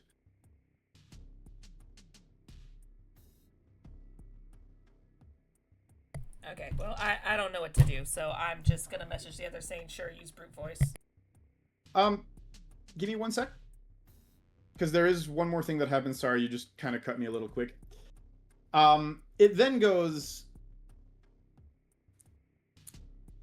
My brain is just coming up with the words here. 1 sec. It then goes... How do I say that in text speech? Sorry, my robot droid voice is not on point tonight.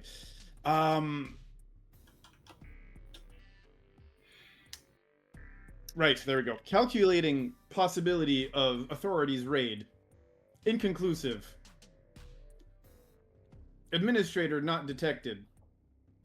Ejecting memory core for deletion of evidence. And what you're going to see is at the other end of the room, you see that little circle with the little sign on it all the way at the top? Here, I'll circle it for you guys. This opens up, and the droid starts to walk towards it. As this does actually seem to be some form of an emergency chute out of the building.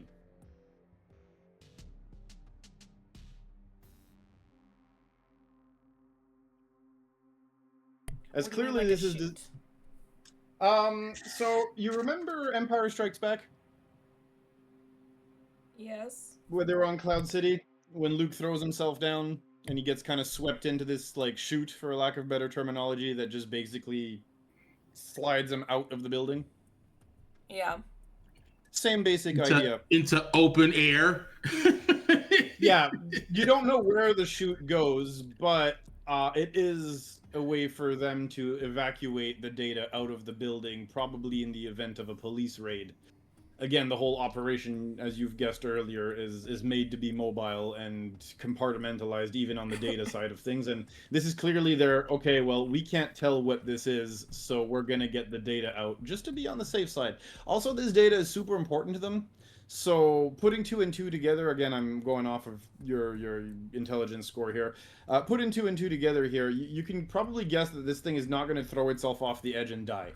They probably want to keep that data. So it probably is some form of an emergency exit out of the building while the lockdown itself is maintained to keep people out from getting to the data fast enough. Alright, I'm going to use the comms to call Mibble since I have the door open and just say, I think it's time for you to use that ability one last time. It's not ideal, but I found a chute out of here. Come as quickly as you can. On my way. And Another head okay. of my invisibility to cameras and running. Very good.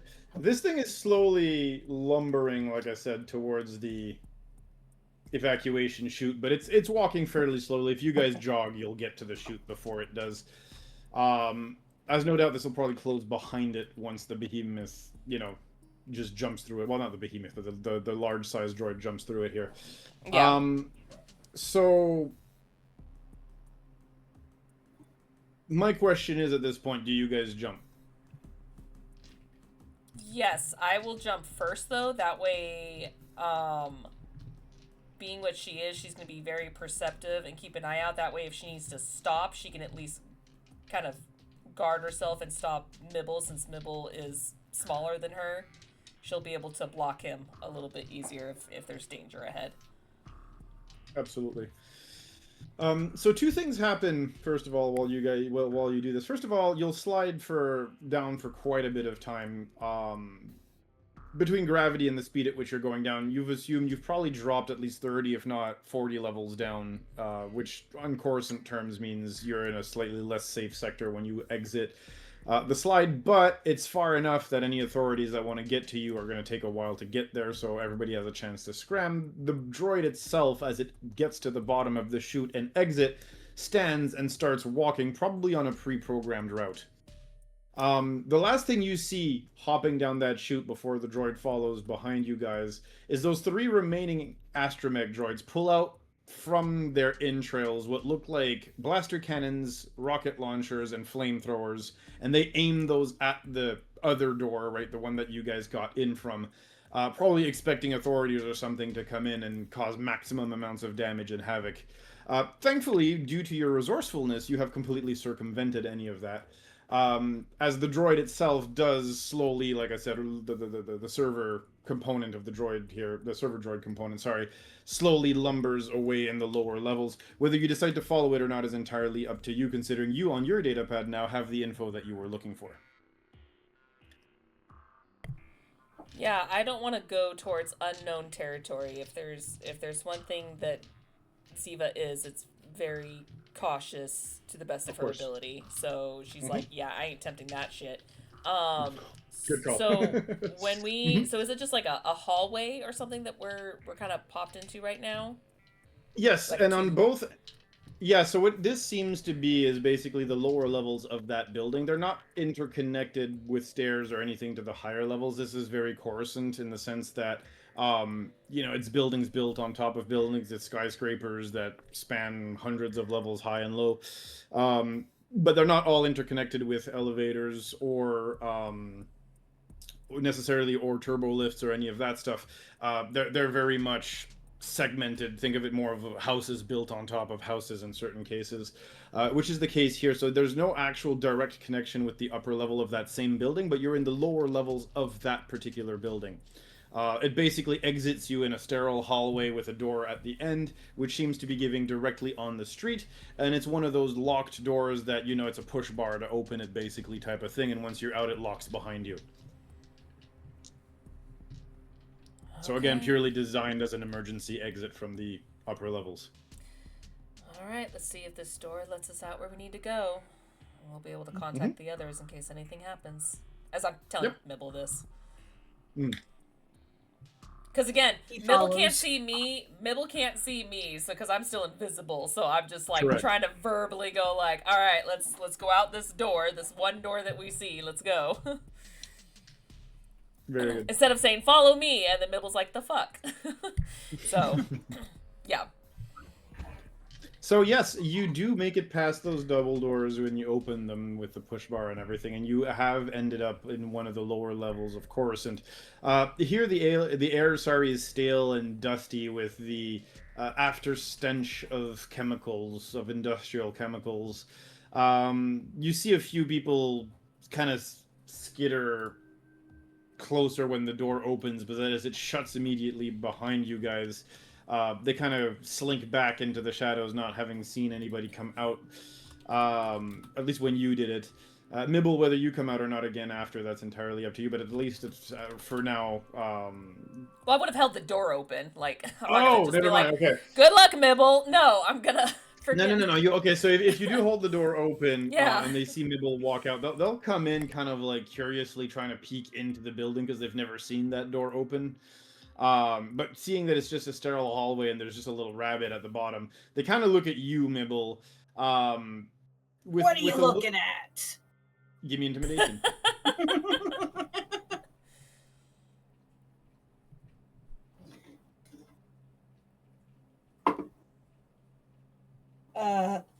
8.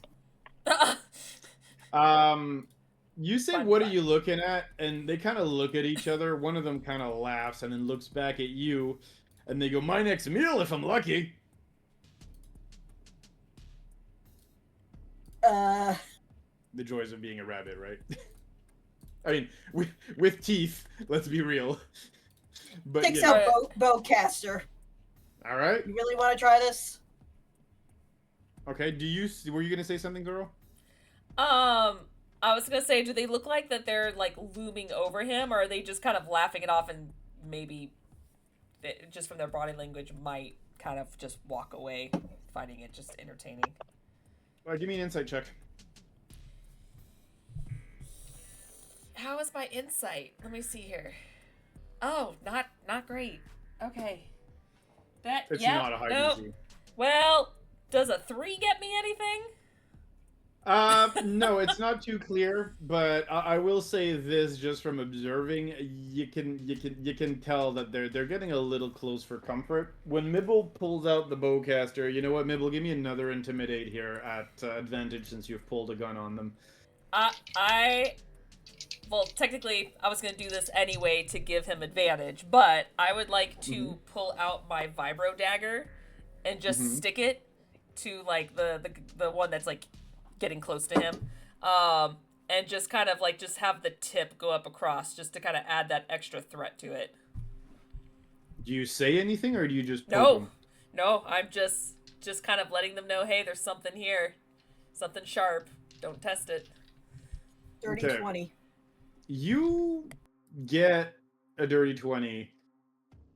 He gets poked by the dagger, turns, sees no one, and just kind of takes a step back and like rubs his neck like, oh man, must have been one of those bugs or something. Ugh, I swear something bit me, man.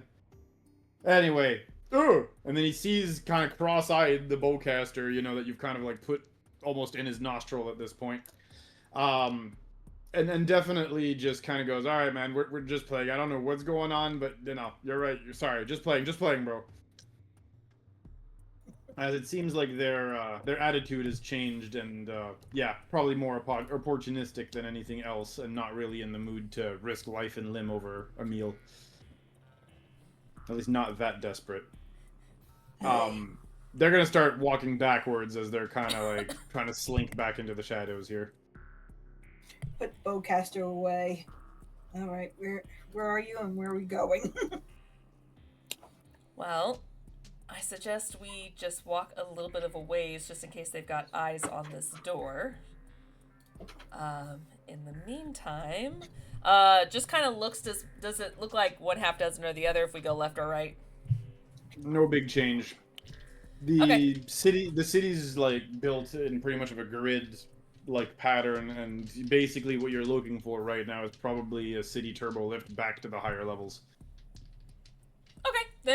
I mean, the goal is just to kind of walk down the street enough to turn a corner out of view so we can, like, just drop invisibility. And, That's doable.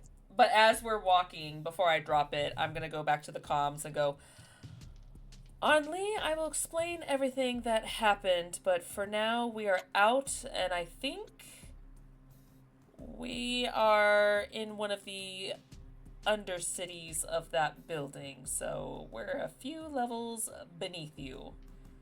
We'll meet you back at the ship." Only as you get that message, you hear sirens and you see a ship drop in front of the building as troopers, Republic troopers here, disembark quickly. They give a very quick cursory glance around the area as clearly, you know, that whole lockdown thing triggered some form of reaction out of local law enforcement. They don't enter the building, but they do establish a perimeter around it. Were you still there acting drunk when the lockdown thing happened, or did you change your demeanor or did you go somewhere else? No, she attempted to maintain the demeanor and didn't really move. Okay. The soldiers will zero in on you then. And they'll say, "You there, citizen," as they'll approach you. And she's gonna put on her best "I'm too drunk to know shit" Okay. and be like, yeah. Nah, me? And Orta's getting a mind link of they got out of the building, make your way out when it's convenient. Don't draw attention. Yeah. Orta will continue playing telephone and be like, "Okay, they got out." Okay. However, we see the whole deal. Okay. So yeah, you'll hear that they've exited and everything as but yeah, now you have Only that's being, like I said, questioned by the law enforcement. Only, give me your performance roll, please. Let's see if you do manage to put on a good show here. I'll allow deception as well, depending on I'll do performance. what 22. you feel like doing today. Okay. Funny enough, you've probably had enough experience being drunk that you managed to recreate that in a way that is effective enough, if only from drinking, you know, after your gladiatorial fights, you know, to take the edge off. And you kind of take that and just dial it up to a 10 here. The Republic trooper captain, for lack of a better term here, kind of looks at you up and down, rolls his eyes, and he says, "Of course, the only witness has to be drunk. All right, well, disorderly conduct in public. We're going to take you to the station, get your testimony as garbage as I'm sure it's going to be, and then probably, you know, slap a fine on you and release you or something. Whatever. It's not a big deal." Why is it so loud in here?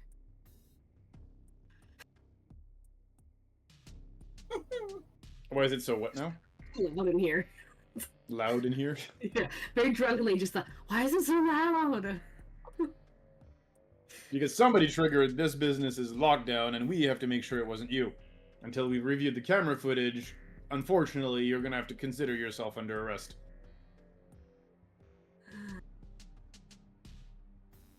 Me? Yeah, you. I'm confused.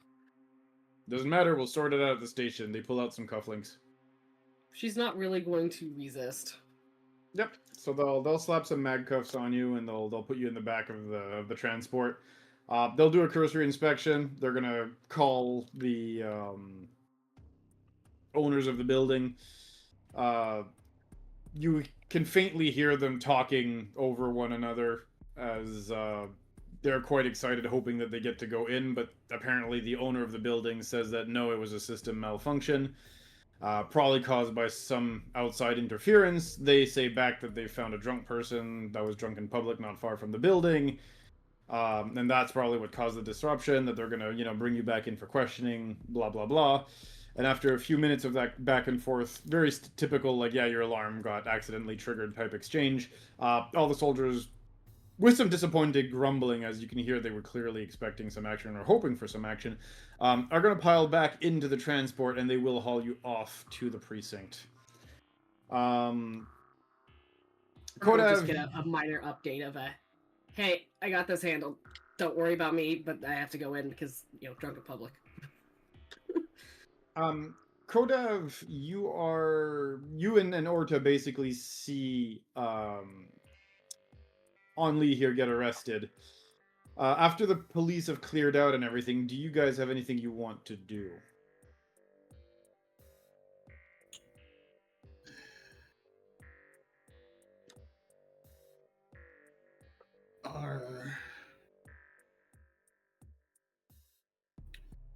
Do I know, if there's a possibility of her being able to bail or bond or something like that?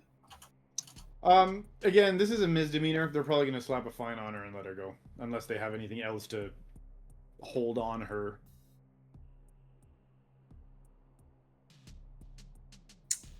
Yeah. I guess head to the station and be waiting for her to come out. Okay. Only would have told Orta just to leave her be. She'll make her way back. I would relay that she seems calm in this situation, and will be meeting us back at the ship once everything is through. She's being arrested.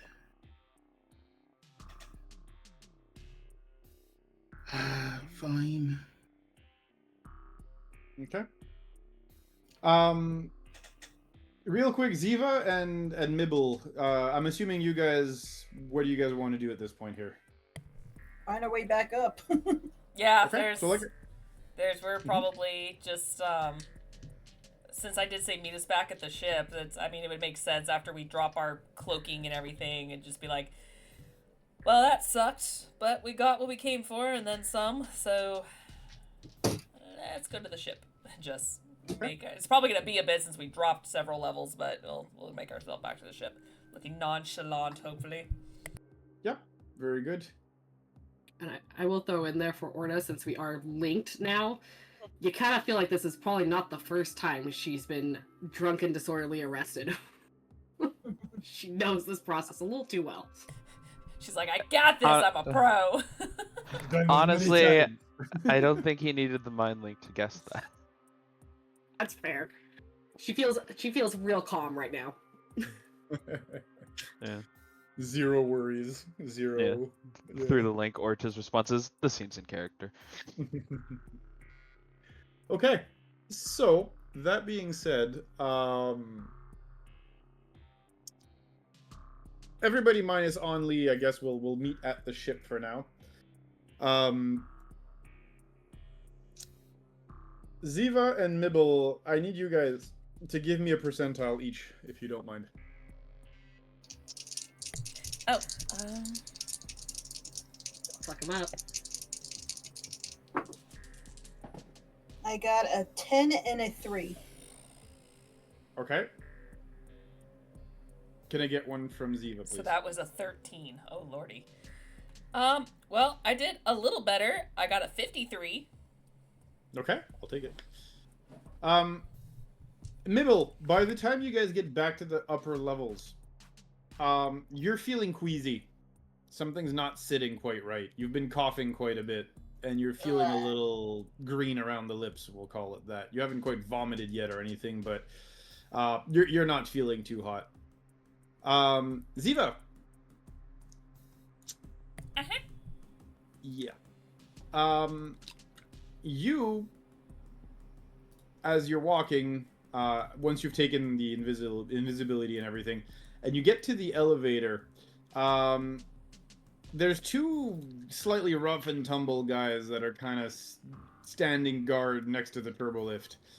When you approach, they kind of look at you,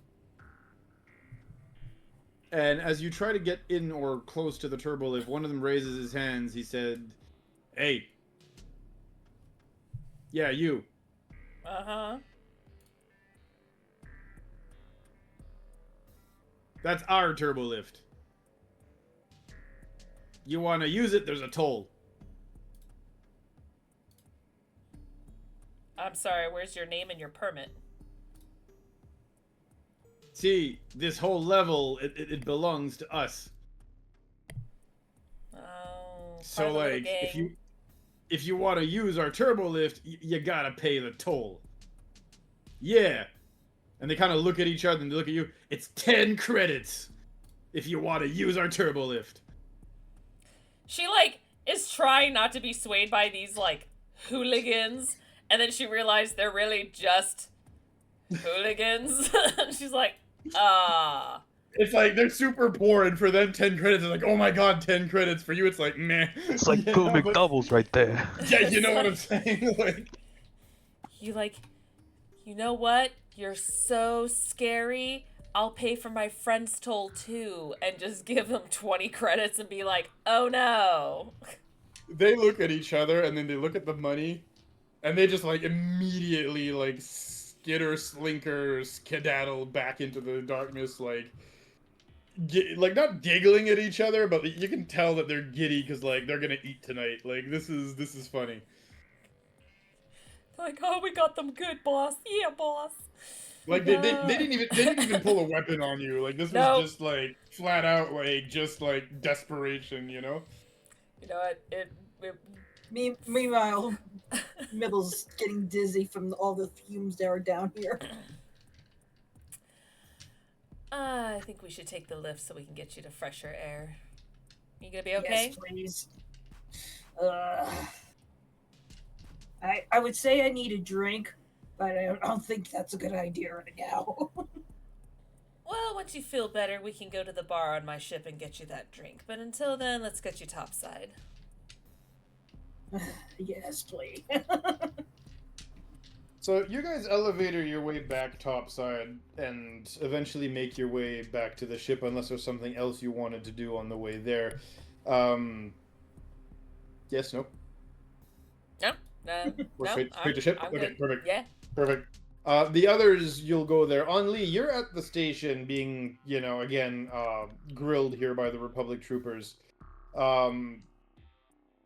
Typical basic interrogation tactics, no torture machines or anything. It's just literally people, no torture droids or anything. It's just literally just people walking in and asking you questions like, you know, what were you doing there, etc., etc. At some point, because of your drunken answers, one of them will basically stick a stim in you to kind of try to get you out of your drunken stupor here. But that's about it, really. Aside from an adrenal stim, there's not much really happening. Joseph gets the response of, what the man? And they just kind of don't say anything. They exit back from the room, just waiting for it to kind of make effect and get you out of your drunken, quote-unquote, drunken stupor here. They walk back in a little bit later and say, all right, so what were you doing near that fine dining experience? I'm so loud. I can headache now. You ruined my buzz, man. I was enjoying myself, having a nice celebration. I don't even know how the fuck I ended up there.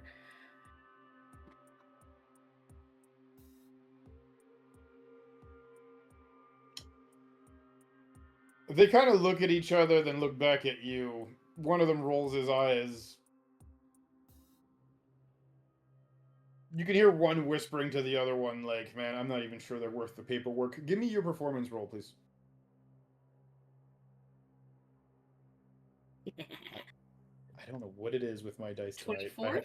Yeah, to my 5 plus this guy's bonus, you're fine. They buy it.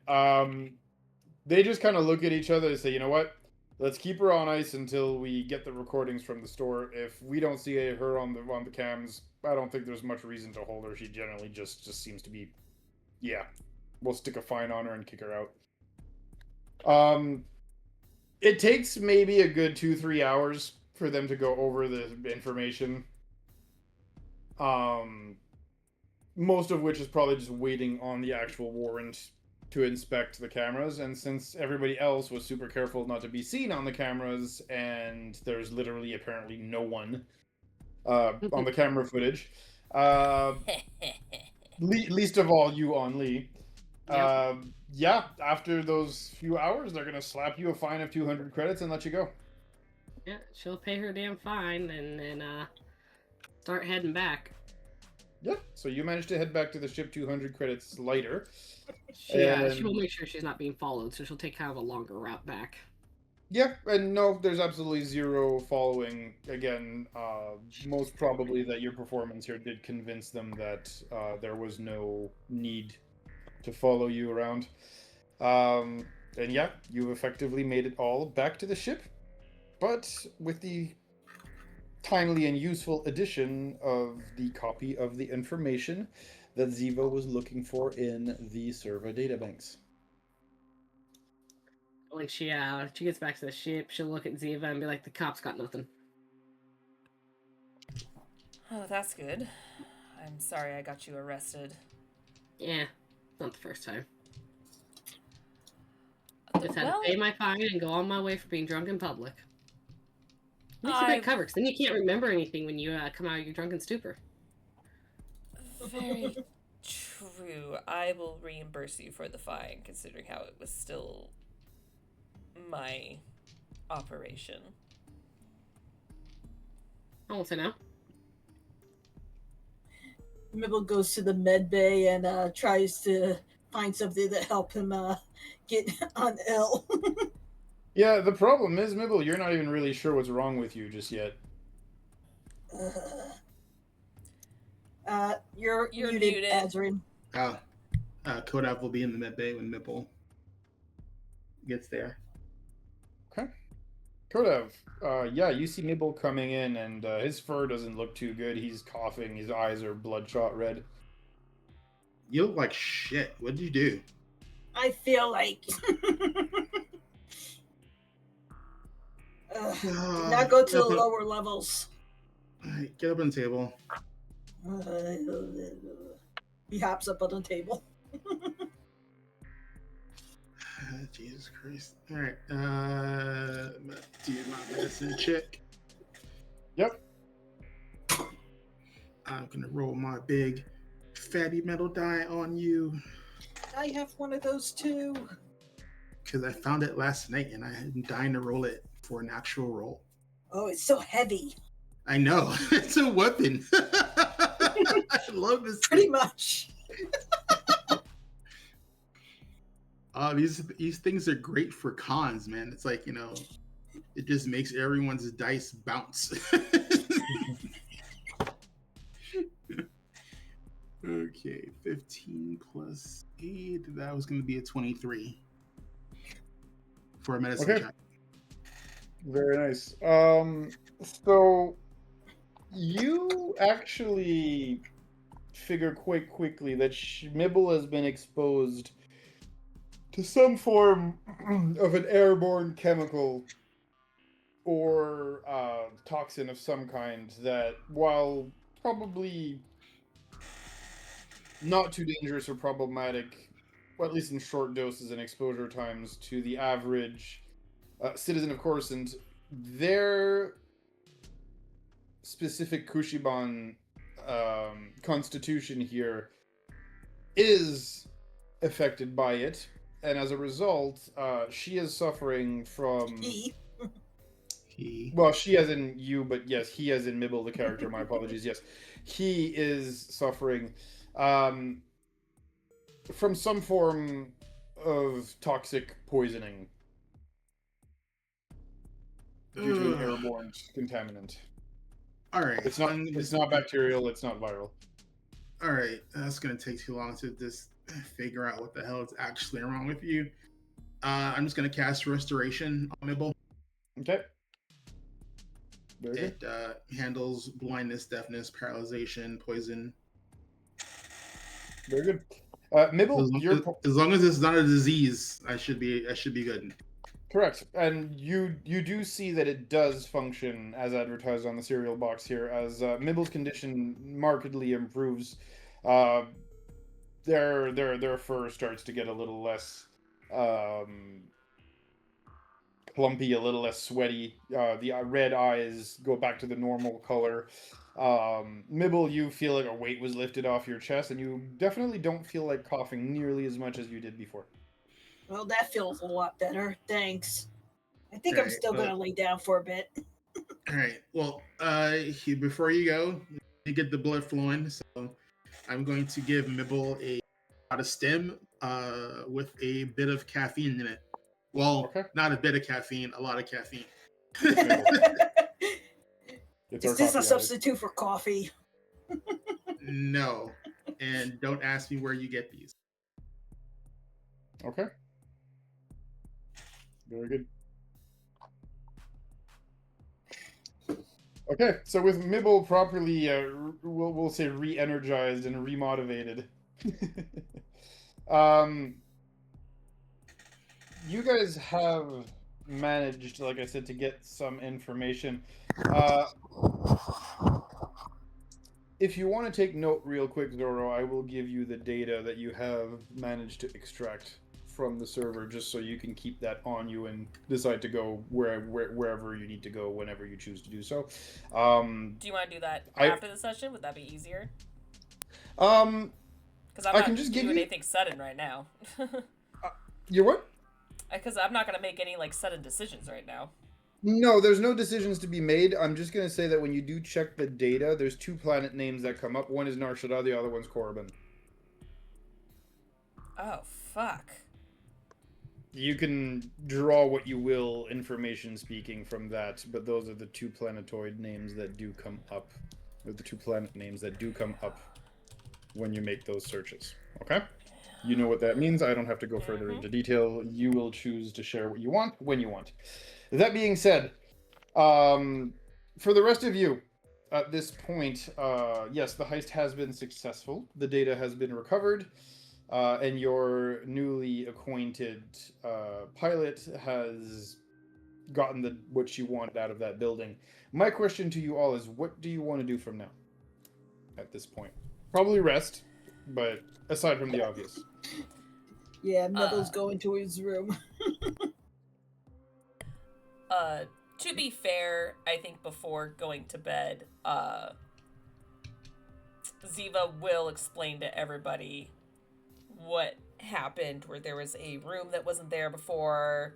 Only was a witness because Only walked with Ziva to that back room and there was no other door. Kind of explain the situation with the computer room, how it's super high tech that was stupid crazy, to the point to it triggered a shutdown, all the way to thankfully triggering a emergency shaft or emergency tunnel, which they were able to escape from. So she'll just kind of give those details and apologize for the trouble, but thankfully they were able to fulfill their task and no one was able to get hurt, arrested, or obliterated in the process. Which I'm sure you can infer from how things went, how nasty that could have been, depending on your roles and your decision-making process. But I have to admit that was out of character. If I could take 2 seconds to say this, that was absolutely stellar decision-making process from both you and Mibble there. Maximum results with minimal negative consequences there. Look, almost aside from my tech roll, everything was 11 plus. I think same was with Mibble. It's just the second you said something oh yeah, use intimidate or insight, it's oh, +1, +2. All right, cool. the shit I can't do. So, Well, look, it again- worked when it worked. Jump. Again, you guys did do a pretty good, like I said, pretty good job of navigating that with minimal negative consequences. Well, I Yeah. don't know what the security cameras inside picked up, but I can tell you that the police got nothing. They picked up nothing on the outside. Mhm. But glad you made it out safe. Hopefully you got what you're looking for. I did, and the good news is they got nothing on the inside either. They didn't see us. Even better.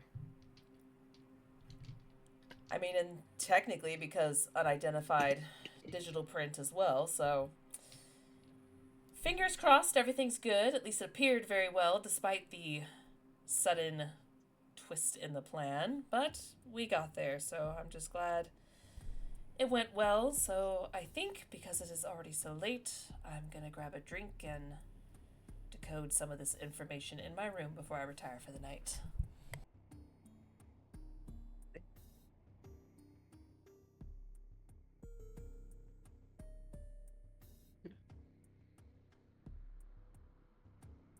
Anli's probably going to,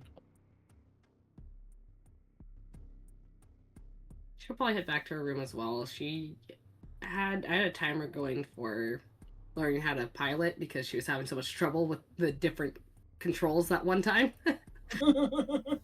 when she literally ripped things apart. So I think she'll just do some studying on that. Okay. So you're downtown. You'll push the timer for the piloting skills. Okay. Very good. Orta, anything you want to do in particular? Realistically, having another brain in his brain, he'll probably spend some time just sort of meditating and trying to center himself. Okay. Plus, he's also gonna like ruminate on the vision that he had the other day. Okay. Just kind of try and figure out what path he's gonna be taking and all. Yeah. Give me an insight roll. Insight roll? You got it. Insight. That's one of my funny numbers. I get to use my fancy new liquid core dice for this. There you go. Nice. I'll take a 22 insight. Very nice. You get two things, two epiphanies, if you want me to call it that. One of them is that you might still have something to do on this planet, but you're not quite sure what. I know I need to stay. You either have to stay or you're gonna have to come back at some point if you can't. You know, if the stars don't line things up in your direction here. However, you also have another epiphany. What's that? You're also currently learning how to pilot ships.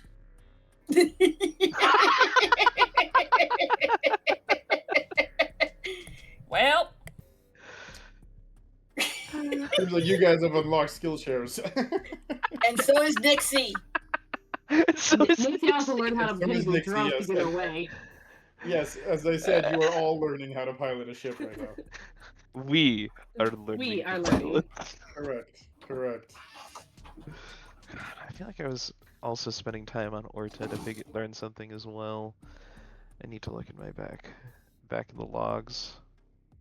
Well, Oh, yeah. that'll have to be for next time. Your meditation did eat a lot of your time there, but True. yes, surprise, surprise, we are learning how to pilot right now. The more people that are connected to Nixie that learns at the same time, so much information goes into her. There is, however, a little bit of a drawback on that, though, is that if you want to, Nixie will benefit from everything you guys are doing no matter what, but if you want to benefit from what the other person is doing, you will have to meditate. Oh, great. so you have to download the data. That's what he's saying. Yeah. Kind of. Put it Nixie in is the put it in cloud. yes, exactly, and you have to download what you want on your terminal. You're Exactly, you got like it. Neo from the Matrix, just a little slower. Yeah. Basically, Not the first time I heard that. Basically, exactly. You will learn kung fu. I had a feeling. But yes, so long story short, you guys do realize that there may or may not be some form of a positive effect to that whole thing. Also before you hear in your brain, in your mind, a bit of a crunching sound as the taste of something fills your mouth and you're not too sure what, but Nixie was apparently eating something too. It happens sometimes. Thankfully not something sentient. You can tell this is not something sentient. I think she just got into the military rations in the kitchen or something. Of course.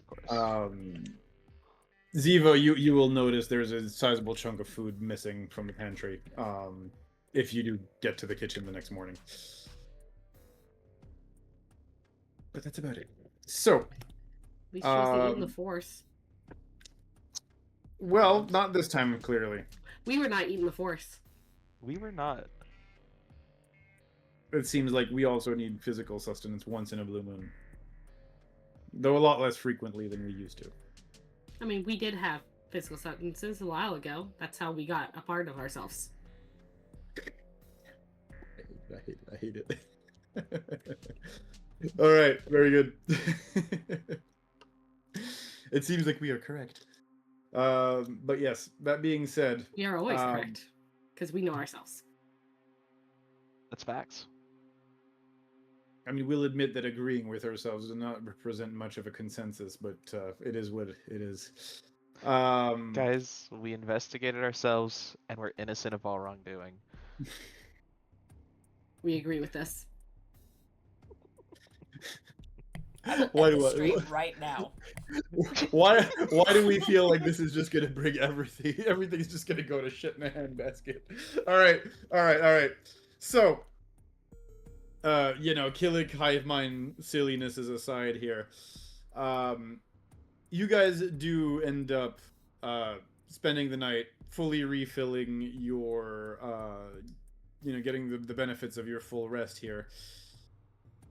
As morning eventually does come. The alarms on the ship do ring, waking each of you up. Minus Mibble, who probably smashes it as usual, and then pause for a non-existent cup of coffee right now. But that aside, or Mibble just hasn't slept all night because, he was given a stim. That's up to you, Mibble. You can figure out how your character spent the night. But... He's sleeping in. Acceptable. But now that morning has come around, my next question to you is, what do you guys do? Are we going back out? Are we exploring? Are we resuming things? Where do we want to go?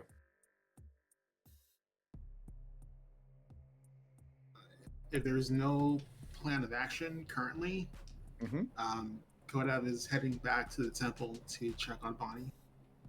Okay, we'll get to that in a minute. Orta. Yeah. Any plans for today?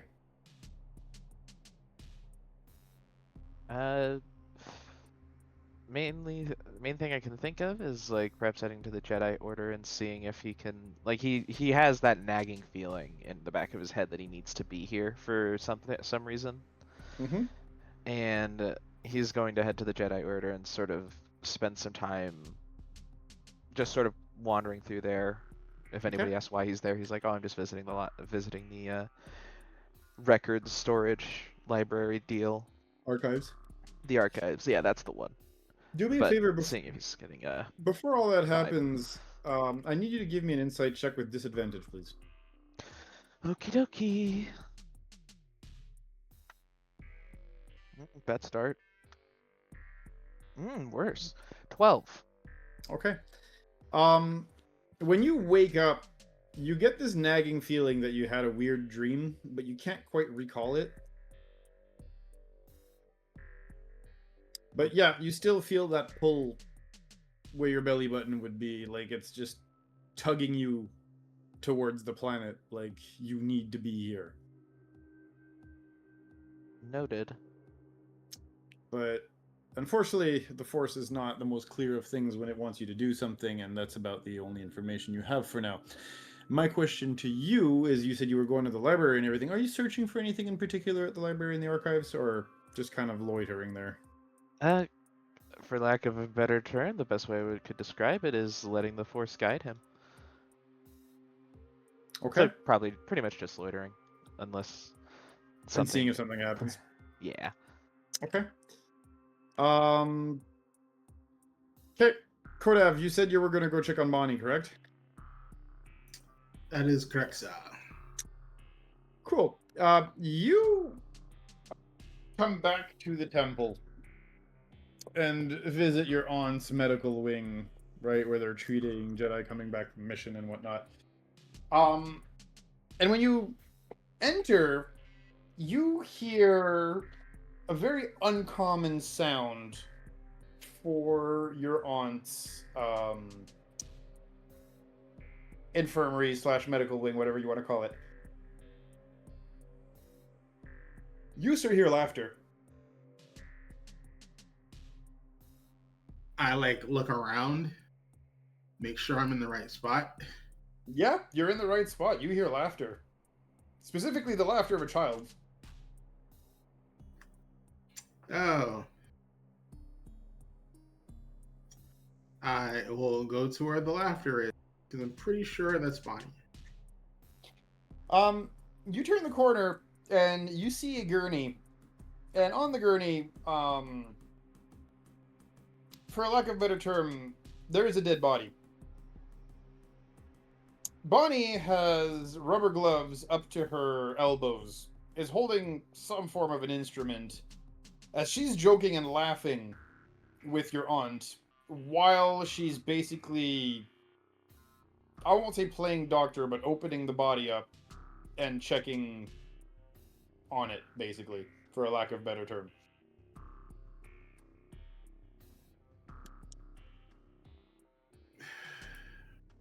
As clearly your aunt is of the philosophy that if they're interested, show them young and let them be adventurous and check it out, and has basically made one of the donated to science bodies available for her to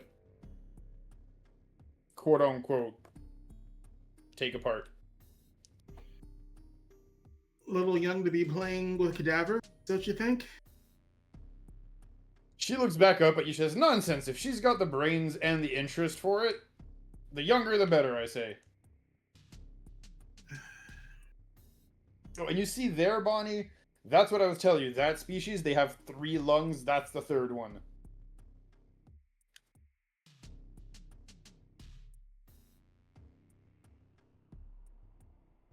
And the kid basically takes out one of the lungs and kind of stretches it back and forth, almost like a stress ball, and she goes, it's so stretchy! That is not appropriate. This is a psychopath in the making. Just a little bit. If This is you're how gonna Dexter's teach her, born. I mean, not exactly, but I mean, We're getting there. We're getting there. definitely adjacent. You know, considering how she raises people, I'm actually surprised. I'll say this, I think Kodav turned out pretty good. Moving on. But yes. I'm so instead of, the youngling school, we're going right into advanced surgery. She looks up at you and she says, well, I wouldn't go and call it surgery just yet, more like, exploring the anatomy, but, I mean, let's be real here. She's got a good head on her shoulders, she has the interest, and she's not grossed out by it. That's more than you can say for any of the younglings, or most of the younglings anyway. It's because she grew up on Tatooine. I'd be surprised if this is the first time she saw a dead body. Well, she kind of shrugs and she says, I guess experience, is formative for the youth. I wanted her to get away from her traumas, not bathe in them.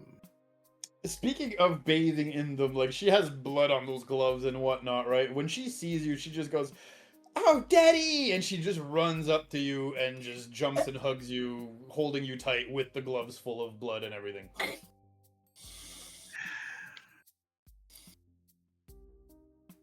It's not like he's not used to formaldehyde.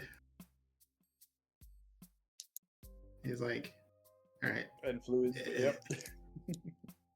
He's gonna scoop her up and just go, look, I know you're having fun, but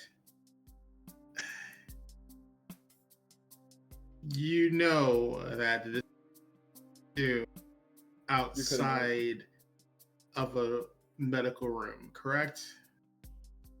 She kind of looks back at you and she says, "Is that what you were pulling? You were dragging a body around, Daddy?" That was research. So as long as it's research, we can do it outside the room. Got it. No. You're not going to be looking for the kind of research that I was looking for because it is dangerous. Boo. Boring. Yes, Daddy is boring. God damn it. Yeah, He no. also has kids your attend- best interest. Yeah. Also has your best interest in mind. Kids at 10 adjacent just do not see it and do not understand that they have zero self-preservation instincts and they want to discover everything at the same time. It's a terrible combination. Yeah.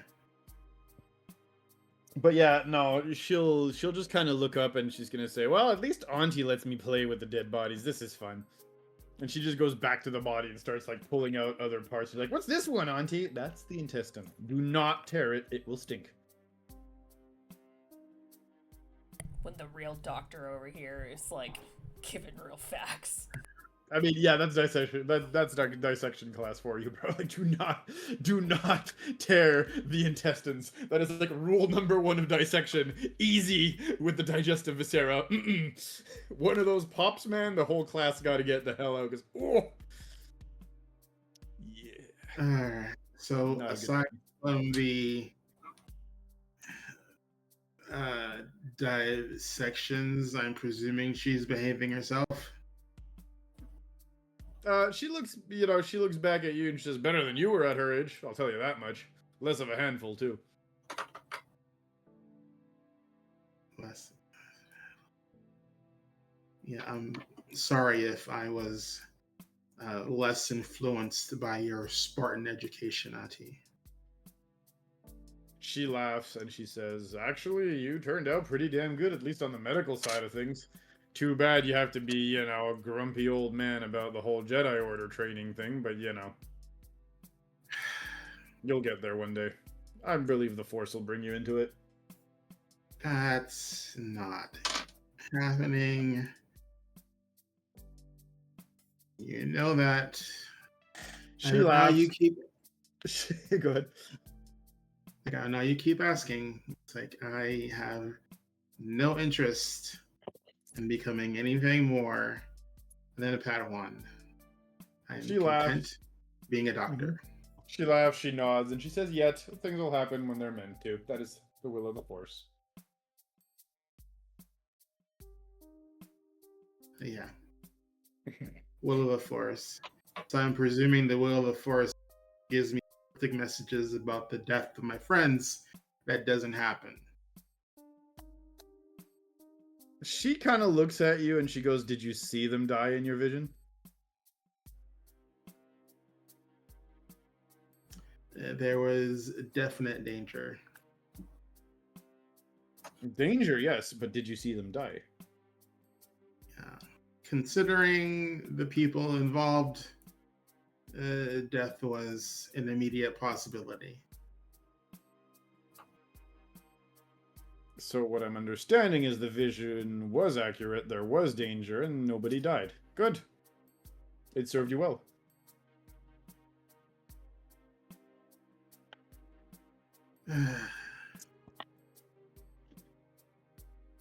Not when I think the danger is immediate. If it's something that's going to be happenstance, then we are constantly in danger. Why do you think I brought Bonnie here? So she's not traveling around with us while I'm on mission. Exactly, then I guess again that the Force has served you well, nephew.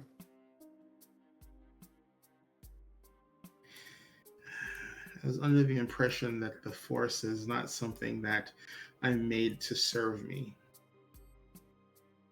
I'm sorry, repeat that. I said I was under the impression that the something I was made to serve me. Something about dark sides and wrong paths and things of that nature.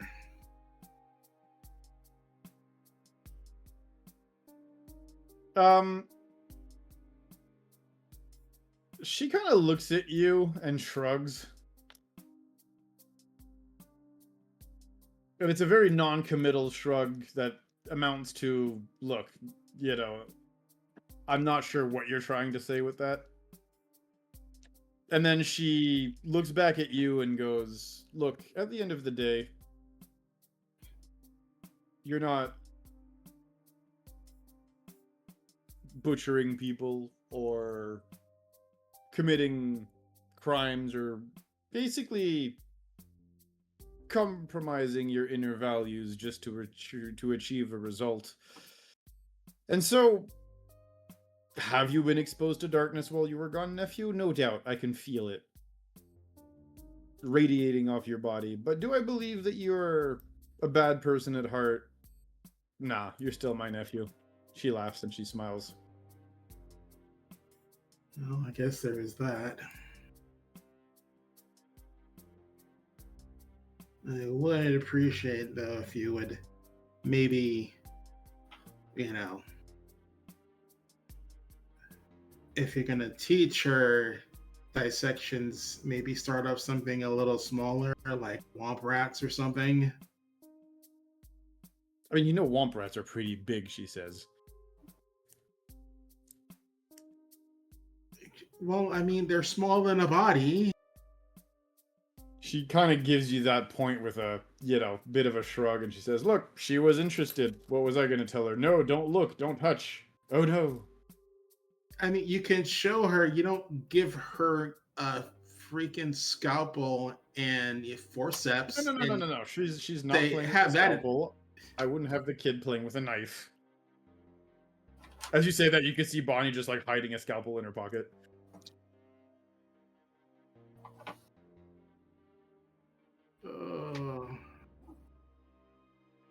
But from the tone of voice of your aunt, you can actually tell that she did not actually give her permission to play with a scalpel. That's just the kid being a kid.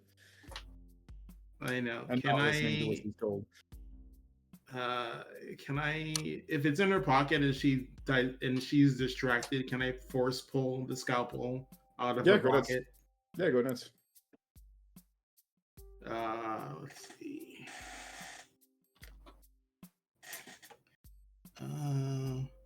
Do I need to make a roll if it's unintended? If it's only if you're trying to do it discreetly. If you're just trying to yoink it out, you can just go ahead and yoink it out. If you're trying to do it discreetly, I'd ask for a certain roll, but otherwise, no.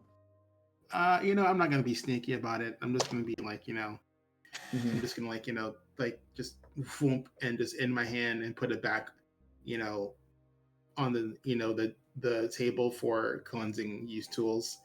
Okay. That this is something you are not ready for. You can have me or her do the cutting for you, but I do not want you using these. Not yet. Okay, but that means I get to look at least and take a peek inside. Okay, cool. Thanks, Daddy. I appreciate it. Thanks for giving me permission to, you know, do the whole looking and checking inside people thing. Thank you. Cadavers. Under supervised conditions. She kind of looks at you and just gives you that, like, what's it called?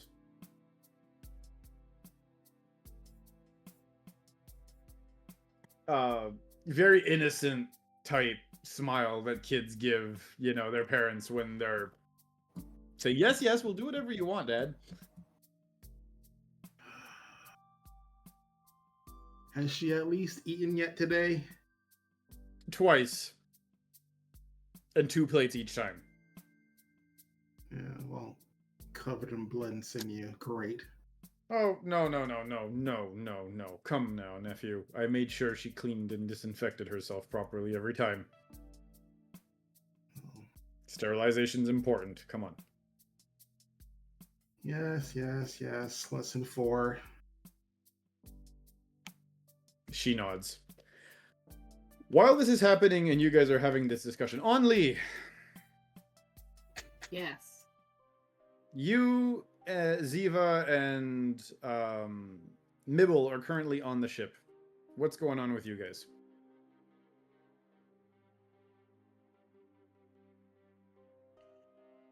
Only's probably feeling a little restless at this point. We've been here for several days. Nothing really happened yesterday. She was kind of like, something almost happened. So she kind of was on like that edge of violence there for a little bit and then had to put it away. And so she's just probably feeling a little restless today. Okay. So she probably wants to find somewhere to let off steam. Not anywhere near the Jedi Temple, though. Of course. When you exit your room, you can see that there's a little pouch that's been attached with like tape or whatever next to your door, because obviously there's no door handle, but like next to your door. And upon opening it, you'll notice there's a few knickknacks inside, mostly food, a small bottle of something alcoholic, most probably, and just a note that says, eat something before you go out and have your fun, and it's signed Mom. It's getting taped right back up next to the door. Fuck that shit. Where your mother's trying to be nice, but you don't have anything to do with her. I get it. There's because Orta could feel it before from all the way across there. If Orta tunes into the network at all, there's a bit of new rage. Usually when you haven't felt it grow into a rage yet, so I can't explain that, but there's a bit of new, almost simmering rage there of she left for God knows how many fucking years, and she has the audacity to try and mother me now. So. Hey, look, at least she cares, right? But I get it. There's me personally, yes. Only, no. Oh no, 100%. I'm not. I'm saying this completely out of character, obviously. Yeah, out of character. Completely agree. Out of character, I feel really bad. In character, however, fuck that shit. It's taped right back up where she got it from, as if she didn't even see it, and she will. She'll head out. She might grab something to eat while she's out and about. Just out of spite now. She's not going to eat on the ship. Because somewhere underneath there all, there is something that cares. That's why it pisses her off. Very true. So. Okay. Excellent. Yeah, we'll get back to that in a minute. Mibble, what are you up to? Nibble's likely just going to be hanging on the ship for now. Okay. If Ziva needs any help with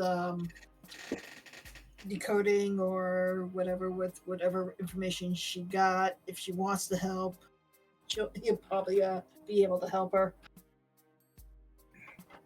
Well, that's the question then. Ziva or Ziva?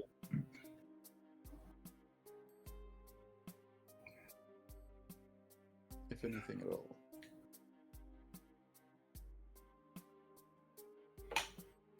Can you hear us, Ziva? Yeah. No, it's just she's gonna stay in her room, just going through all that research. There's a lot of things that she's trying to research at the moment. Yes, I was just saying, I don't know if you heard, but Mibble was saying that basically they were offering to help if Ziva wanted to have an extra pair of hands to process data. Oh, she would definitely appreciate the help, but she's looking for something specific, and Mibble wouldn't know what to look for with those specifics. So definitely thank Mibble for the offer, but it's kind of something she needs to do. Okay. Orta, you're in the archives, and as you're in the archives, you get a very odd, again, feeling here. And again, it's that weird tugging sensation, right? That seems to be pulling you deeper towards the planet. And after a little bit of time, you get a message, or rather, you hear something from the hive mind. And it is Nixie's voice, and it says, "We are not alone." In what sense? There are Does- others here. We are not alone. In the room that my body is in, or with Nixie? Nixie just, again, it's the entire voice, but it basically says, "No, neither. But we can feel it. There is another here." We will reach out to the other.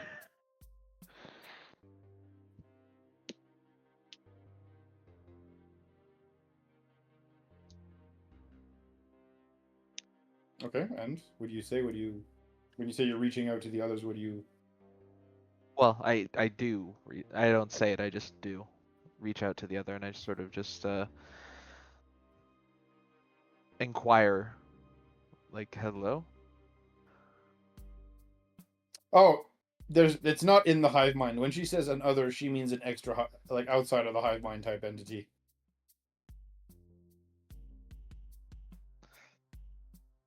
She doesn't mean another on the network. She means there's another network. Oh. Additional Discord calls have been detected. Oh, somebody has set up another voice call in the Discord. There's another server. There's another server on the Discord? Basically. Look how old I felt saying that. Right.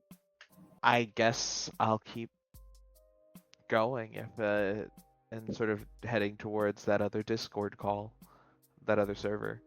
Okay. That leads you out of the temple, down several streets, to a turbo lift that is used to access the lower levels of Coruscant. Do you proceed?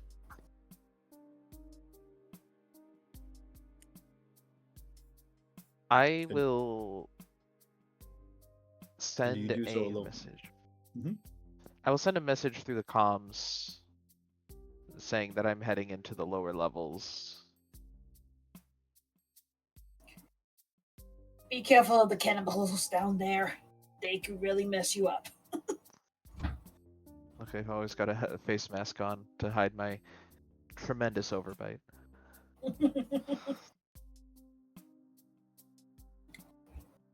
Does that mask have like and like any level of like air filtering property to it? Probably basic at the very least. Okay. I'm not saying it's going to stop like a weird pathogen or something, but you might not breathe in mold or the obvious chemicals. I'm immune to diseases. So That's there fine. you go. Just Jedi We all Guardian get this links. message on our comm, right? Yeah, I'm sending it over like actual like comms. So this is a written message, by the way, guys, not a voicemail. Yeah, written message. Yeah. Text message.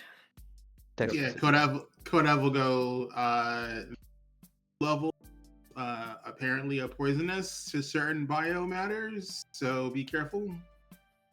The you warning don't is know. appreciated. Yeah. Yeah, I'm immune to poisonous diseases. That's right. Okay. I believe I will be fine with the Force's help.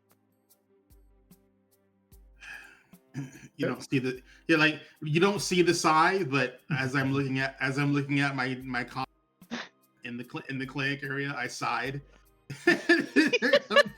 Like everyone there is like, what's that about? Right. I'm being very literal right now. The response When- from Audley is the need backup. We don't think so. Though you would also know through the connection to the Discord call that there is another Discord server. That Yeah, she doesn't really pay she pays kind of attention to it, but she doesn't know what to Yeah. do with it at this point in time. So she just gets Oh, these yeah. weird sensations, and she's like, I don't know. fair. I'll be like, you know what? I don't see why Orta wouldn't share it. He would let them know that there seems to be some sort of other hive mind on the planet that Nick sees that we are sensing, and I want to inquire on that. You want to inquire on that? You'll get there. We want to inquire on and that. then immediately Kodev goes, do not go by yourself. Where are your coordinates? Given that Kashyyyk was such a like forever springtime-ish style planet, would she know that you can't have two queens for a hive? Probably. It's typically frowned upon. She will share that with Orta. Typically, you can't have two queens of a hive in the same territory. Be very Going to careful. cause problems then. All right. We're off to cause Noted. some problems. Yay! I love problems. So then she'll get again. Do you need backup? With this type of information in mind, and Kodav's insistence, we would say yes. We are on our way. No request for coordinates. We know where we are. And then I'll send I love it. I love it. What's your It's issue with us? surprisingly easy to do. And then we will send the coordinates. We do not mean to offend. We do. Maybe We do want a to little cause bit. problems always. Okay. Focus. So yeah, do you guys like call the rest of the squad, or is it just the three of you? Nibble's not Just going the back three down of there. us? Fair. Okay. Yeah, So- unless we have some sort of respirator for Mibble. Yeah. You could Kodav probably- would not recommend Mibble going back into the lower levels. You can probably find one somewhere. Correct me if I'm wrong, but I feel like this is a group text. The question is whether or not Orta included Zeri. Not Zeri. You got me doing it now. Ziva. Got him! At least I figured myself out. Damn it! Yeah, it would be sent to Wow. everybody. Oh no. Alright. The name's right there! I That's wasn't at the looking at bottom it. of the roll 20 too. Like Deluded right there. another member of the group. It's okay. I remember your name, Zizu. Wait, no, that's the wrong player even. Shoot. Our hive mind. At least it's not Navi and Davi. The one it's brain gonna cell time. here. The one brain cell. All right. Back Like on when track, back on one of track. us messes up and the whole hive mind starts to go sideways. All right, I'll stop. Okay. Ziva, when you get that info that they are going to do something like that, provided it is happening at a time where you will have sufficiently processed the data, would you join them, or are you more like, no, I'm staying on the ship until they're done? I mean, I'll ask, like, do you need more people? Do you need some assistance? Seeing as we may be going up against another hive, it may be pertinent to not go in unprepared. Is this like a bug turf war? It might be, but there's no guarantee. Highly That's possible. Gross. Okay. Sure. Let me pack some of my things and I'll meet ya. Where are you? Map ping. So they send you a ping for one of the turbo lifts. I look at my aunt and I go, do you have Bug spray. what's Mibble's race again? I'm sorry. Kushiben. Kushigan, sorry. The Haringan's a D&D I'm like, version, my bad. but I look at her and go, do you have a Kushigan-sized respirator? Sure, I'm sure one of the kid-sized ones actually will probably fit on them just fine. They're over there. She points to one of the lockers that has like a bunch of them just stacked. All right. I'm just, you know what? I'm gonna grab one for everyone, Okay. just in case. Okay. You know, I'll return these. I need to go. I give Bonnie a kiss on the top of her head, and go. I need to help a friend because he's about to do something really stupid, and I need to make sure he stays safe. Have fun, Daddy. Bring back a body. It's for research, right? I look at my aunt and I give her the "Can you help me out?" She kind of nods at you like, yeah, I got this. Just go. And the last thing you see is her crouching to be eye level with the kid as she starts to explain to her the difference between, you know, it's not something you just randomly do for the kicks of it. I don't know how. I'm not mentally prepared for these conversations. Look, now you know what to get her for her birthday. My first cadaver set. There you go. Included with cadaver. I'll have Mibble like mock up freaking a compad that actually has like a live version of Operation on it for me. I'm gonna be honest with you. Thank God this is all in jest, because well, let me put it to you this way: having an actual kid is a learning curve. One that I absolutely love and adore, but they love throwing you curveballs like that all the time, and it's just like, come on, man. All right, I'm gonna grab my respirators and head over to the turbo lift. Very good. Yeah, so you all rejoin at that turbo lift, and you hop in, and Orta, you just get that feeling through the force that the button you have to press is the one that basically is going to send this turbo lift as low as it'll go.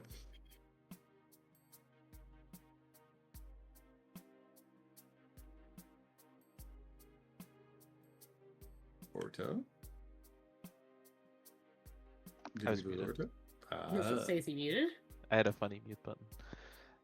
We are about to delve into the very depths of this planet, and I will admit it's on a whim.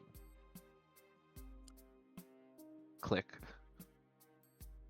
Okay. Oh, boy. And yeah, you all feel a very brief lurch in your stomach as this thing accelerates. It is a turbo lift after all.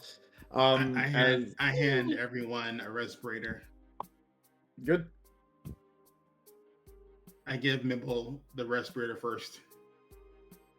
He sort of grumbles and whatnot.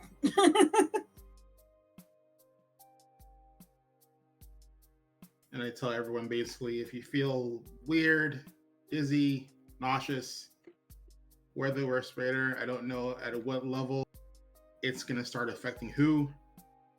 I already know that Mibble definitely is affected by the lower levels. Just keep it handy. Oh, well, if all else fails, I am actually quite well versed in toxins and poisons, so keep some antitoxins ready, just in case. And we'll be able to provide help through the force. Ah, yes, the magic thingy. Sure, that too. Magic thing. Or it has nothing to prove. It will come into play once it comes into play. They looked a little uncomfortable when Orta's talking about, like, oh, you might start feeling bad. Come, you know, we'll have to figure it out. And then when Ziva speaks up about having antitoxins, she relaxes a little bit. She's like, all right, there's a plan. Something's in place. I gave you a respirator. Gall. That wasn't the problem. Orta would know the problem was. I know. That was not the problem.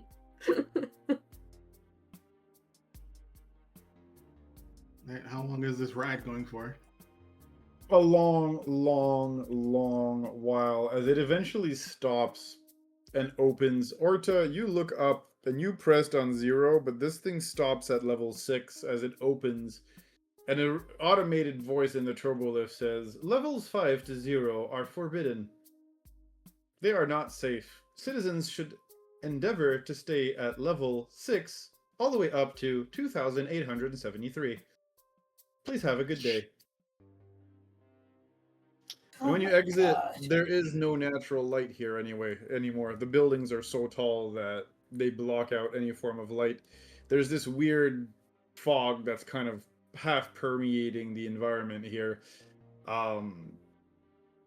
Also kind of masking whatever is lurking in said fog. But there is, like I said, nobody there to shank you when you exit. This whole place looks almost deserted. But Orta, deep in your gut, you know that this is where you're supposed to be right now. As I think this is where we're gonna stop for tonight. Going to the Cool. sub levels.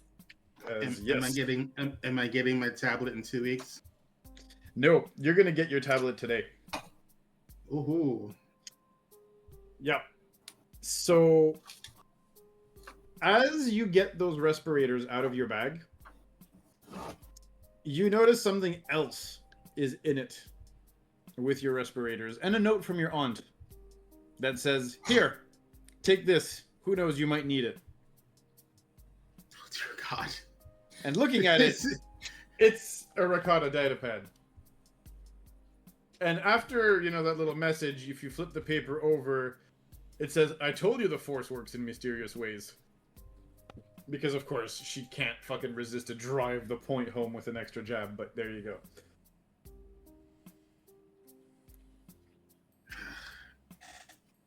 He does the Geralt. Fuck.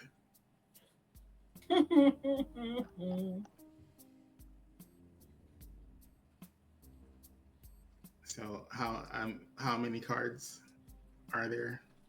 I'm pulling it up. Give me 2 seconds. I think it was like 22 cards. Yeah.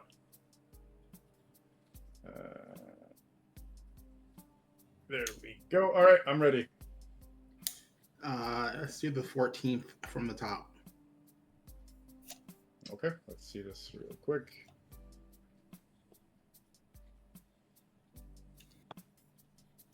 When it wants to load. Thank you.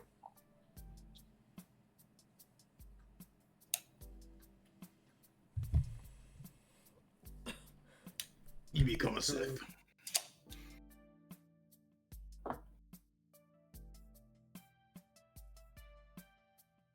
And we said 17. No, sorry. You said 14? Yep. 14. Okay.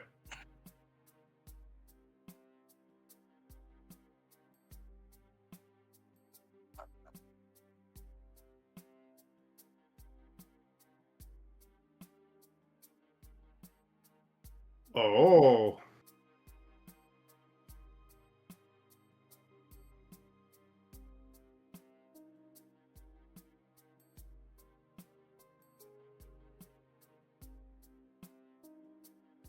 Interesting. Uh-oh. Okay. When you get to those lower levels and you click on the data pad, right? There's a bit of a flash of light.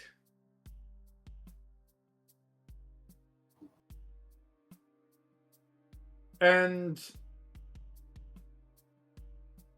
you can feel this in your gut. Whatever's coming your way is yours to deal with and yours alone. I mean, the others could try to help you, but there's probably going to be consequences if they do. As you see a shadowy, cloaked figure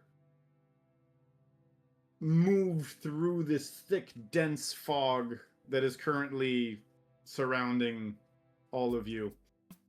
And as that figure walks through that fog, through that smog, you just hear an angry hiss as you see a red lightsaber ignite.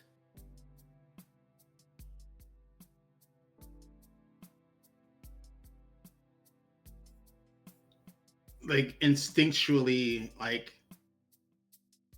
I ignite both my lightsabers, which one of them is a Sith lightsaber. A red lightsaber as well. Yeah, but it's in my offhand. It's not in my. It's not in my. So all of you just see Kodav turn on both of his lightsabers as there's this shadowy cloaked figure in the smog that turns on a red lightsaber of their own. What the heck? A hootie whatty now? Oh my. There's a random red lightsaber in the fog at the very bottom. This is as far as we can go down. Pretty much. Or it is getting With a a shadowy battle cloaked stance figure too. wearing it. Yeah, Or or it is with getting that. in a battle stance too. Kodav kind of says robotically. Can I? He's gonna say robotically, "This is my fight," and then he's gonna step out of the elevator shaft and approach the figure. figure. Okay.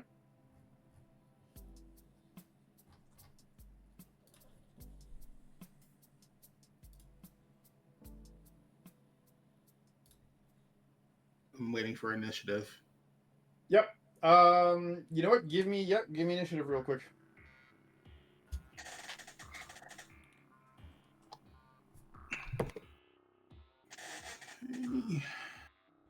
Oh, that's a really good roll.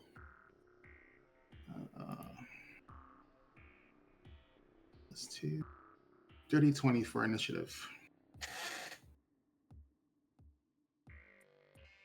Sparkles Mandy, thank you so much for that raid. For the raid.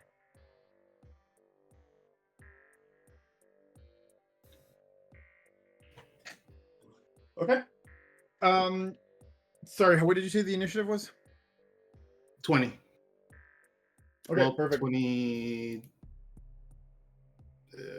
initiative. Okay. Yeah, 20.2. Okay.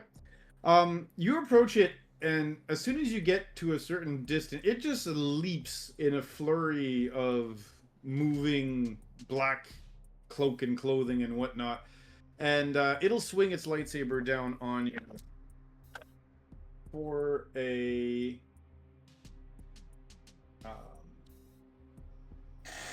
Actually, you know what? Yes. No, I'm not going to roll because of the time. So, long story short, yeah, that's all what you guys are going to see, and we're going to finish the fight probably next session. But as, like I said, you get to a certain distance, this thing takes the initiative from you as it leaps with a flurry of movements and robes and dark robes and cloak in that smog at the lower levels of Coruscant here.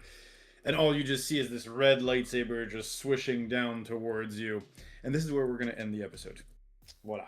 Sorry for the cliffhanger, but I think this is the best place to do it. And I do not want, unfortunately, we don't have the time for another full 45 minutes or half hour of fighting or whatnot. So we're going to leave it at that for tonight. We will follow your the consequences of that card draw from the deck of many things as of next episode. But yes. My. Yes. He had he has basically drawn the equivalent of the skulls, the Star Wars equivalent of the skulls. Good news is though there are rewards if you beat the damn thing without dying. If you die though, you're dead. So you know. Oh, yeah, no pressure. Yeah, no pressure. But the good news is I reward people when they beat that thing. I'm not just like, okay, you beat it, thank you, have a nice day. Like, no, you'll get stuff out of it. But and you'll see backup why. character prepared. And you'll see why. Yeah. No, I already have to draw so many other characters right now. No. You can just give me a shadow. Well, I may have to as a placeholder at least. Ye old I mean, silhouette. you literally can just put a stick figure. No, Zora, if you stop getting sick, you might have more time to draw. Wow. I'm not gonna lie. I'm not gonna lie. As much as that jabbed, yeah, my energy has been like, I get so tired by the time I get home. I'm like, I don't know how to do anything. I just want to lay on the bed and just do nothing. Oh, I also say this knowing you've been sick 3 times in the last 5 weeks, so. Oh, Jesus Christ. And I've totally not been working Stop. 60 to.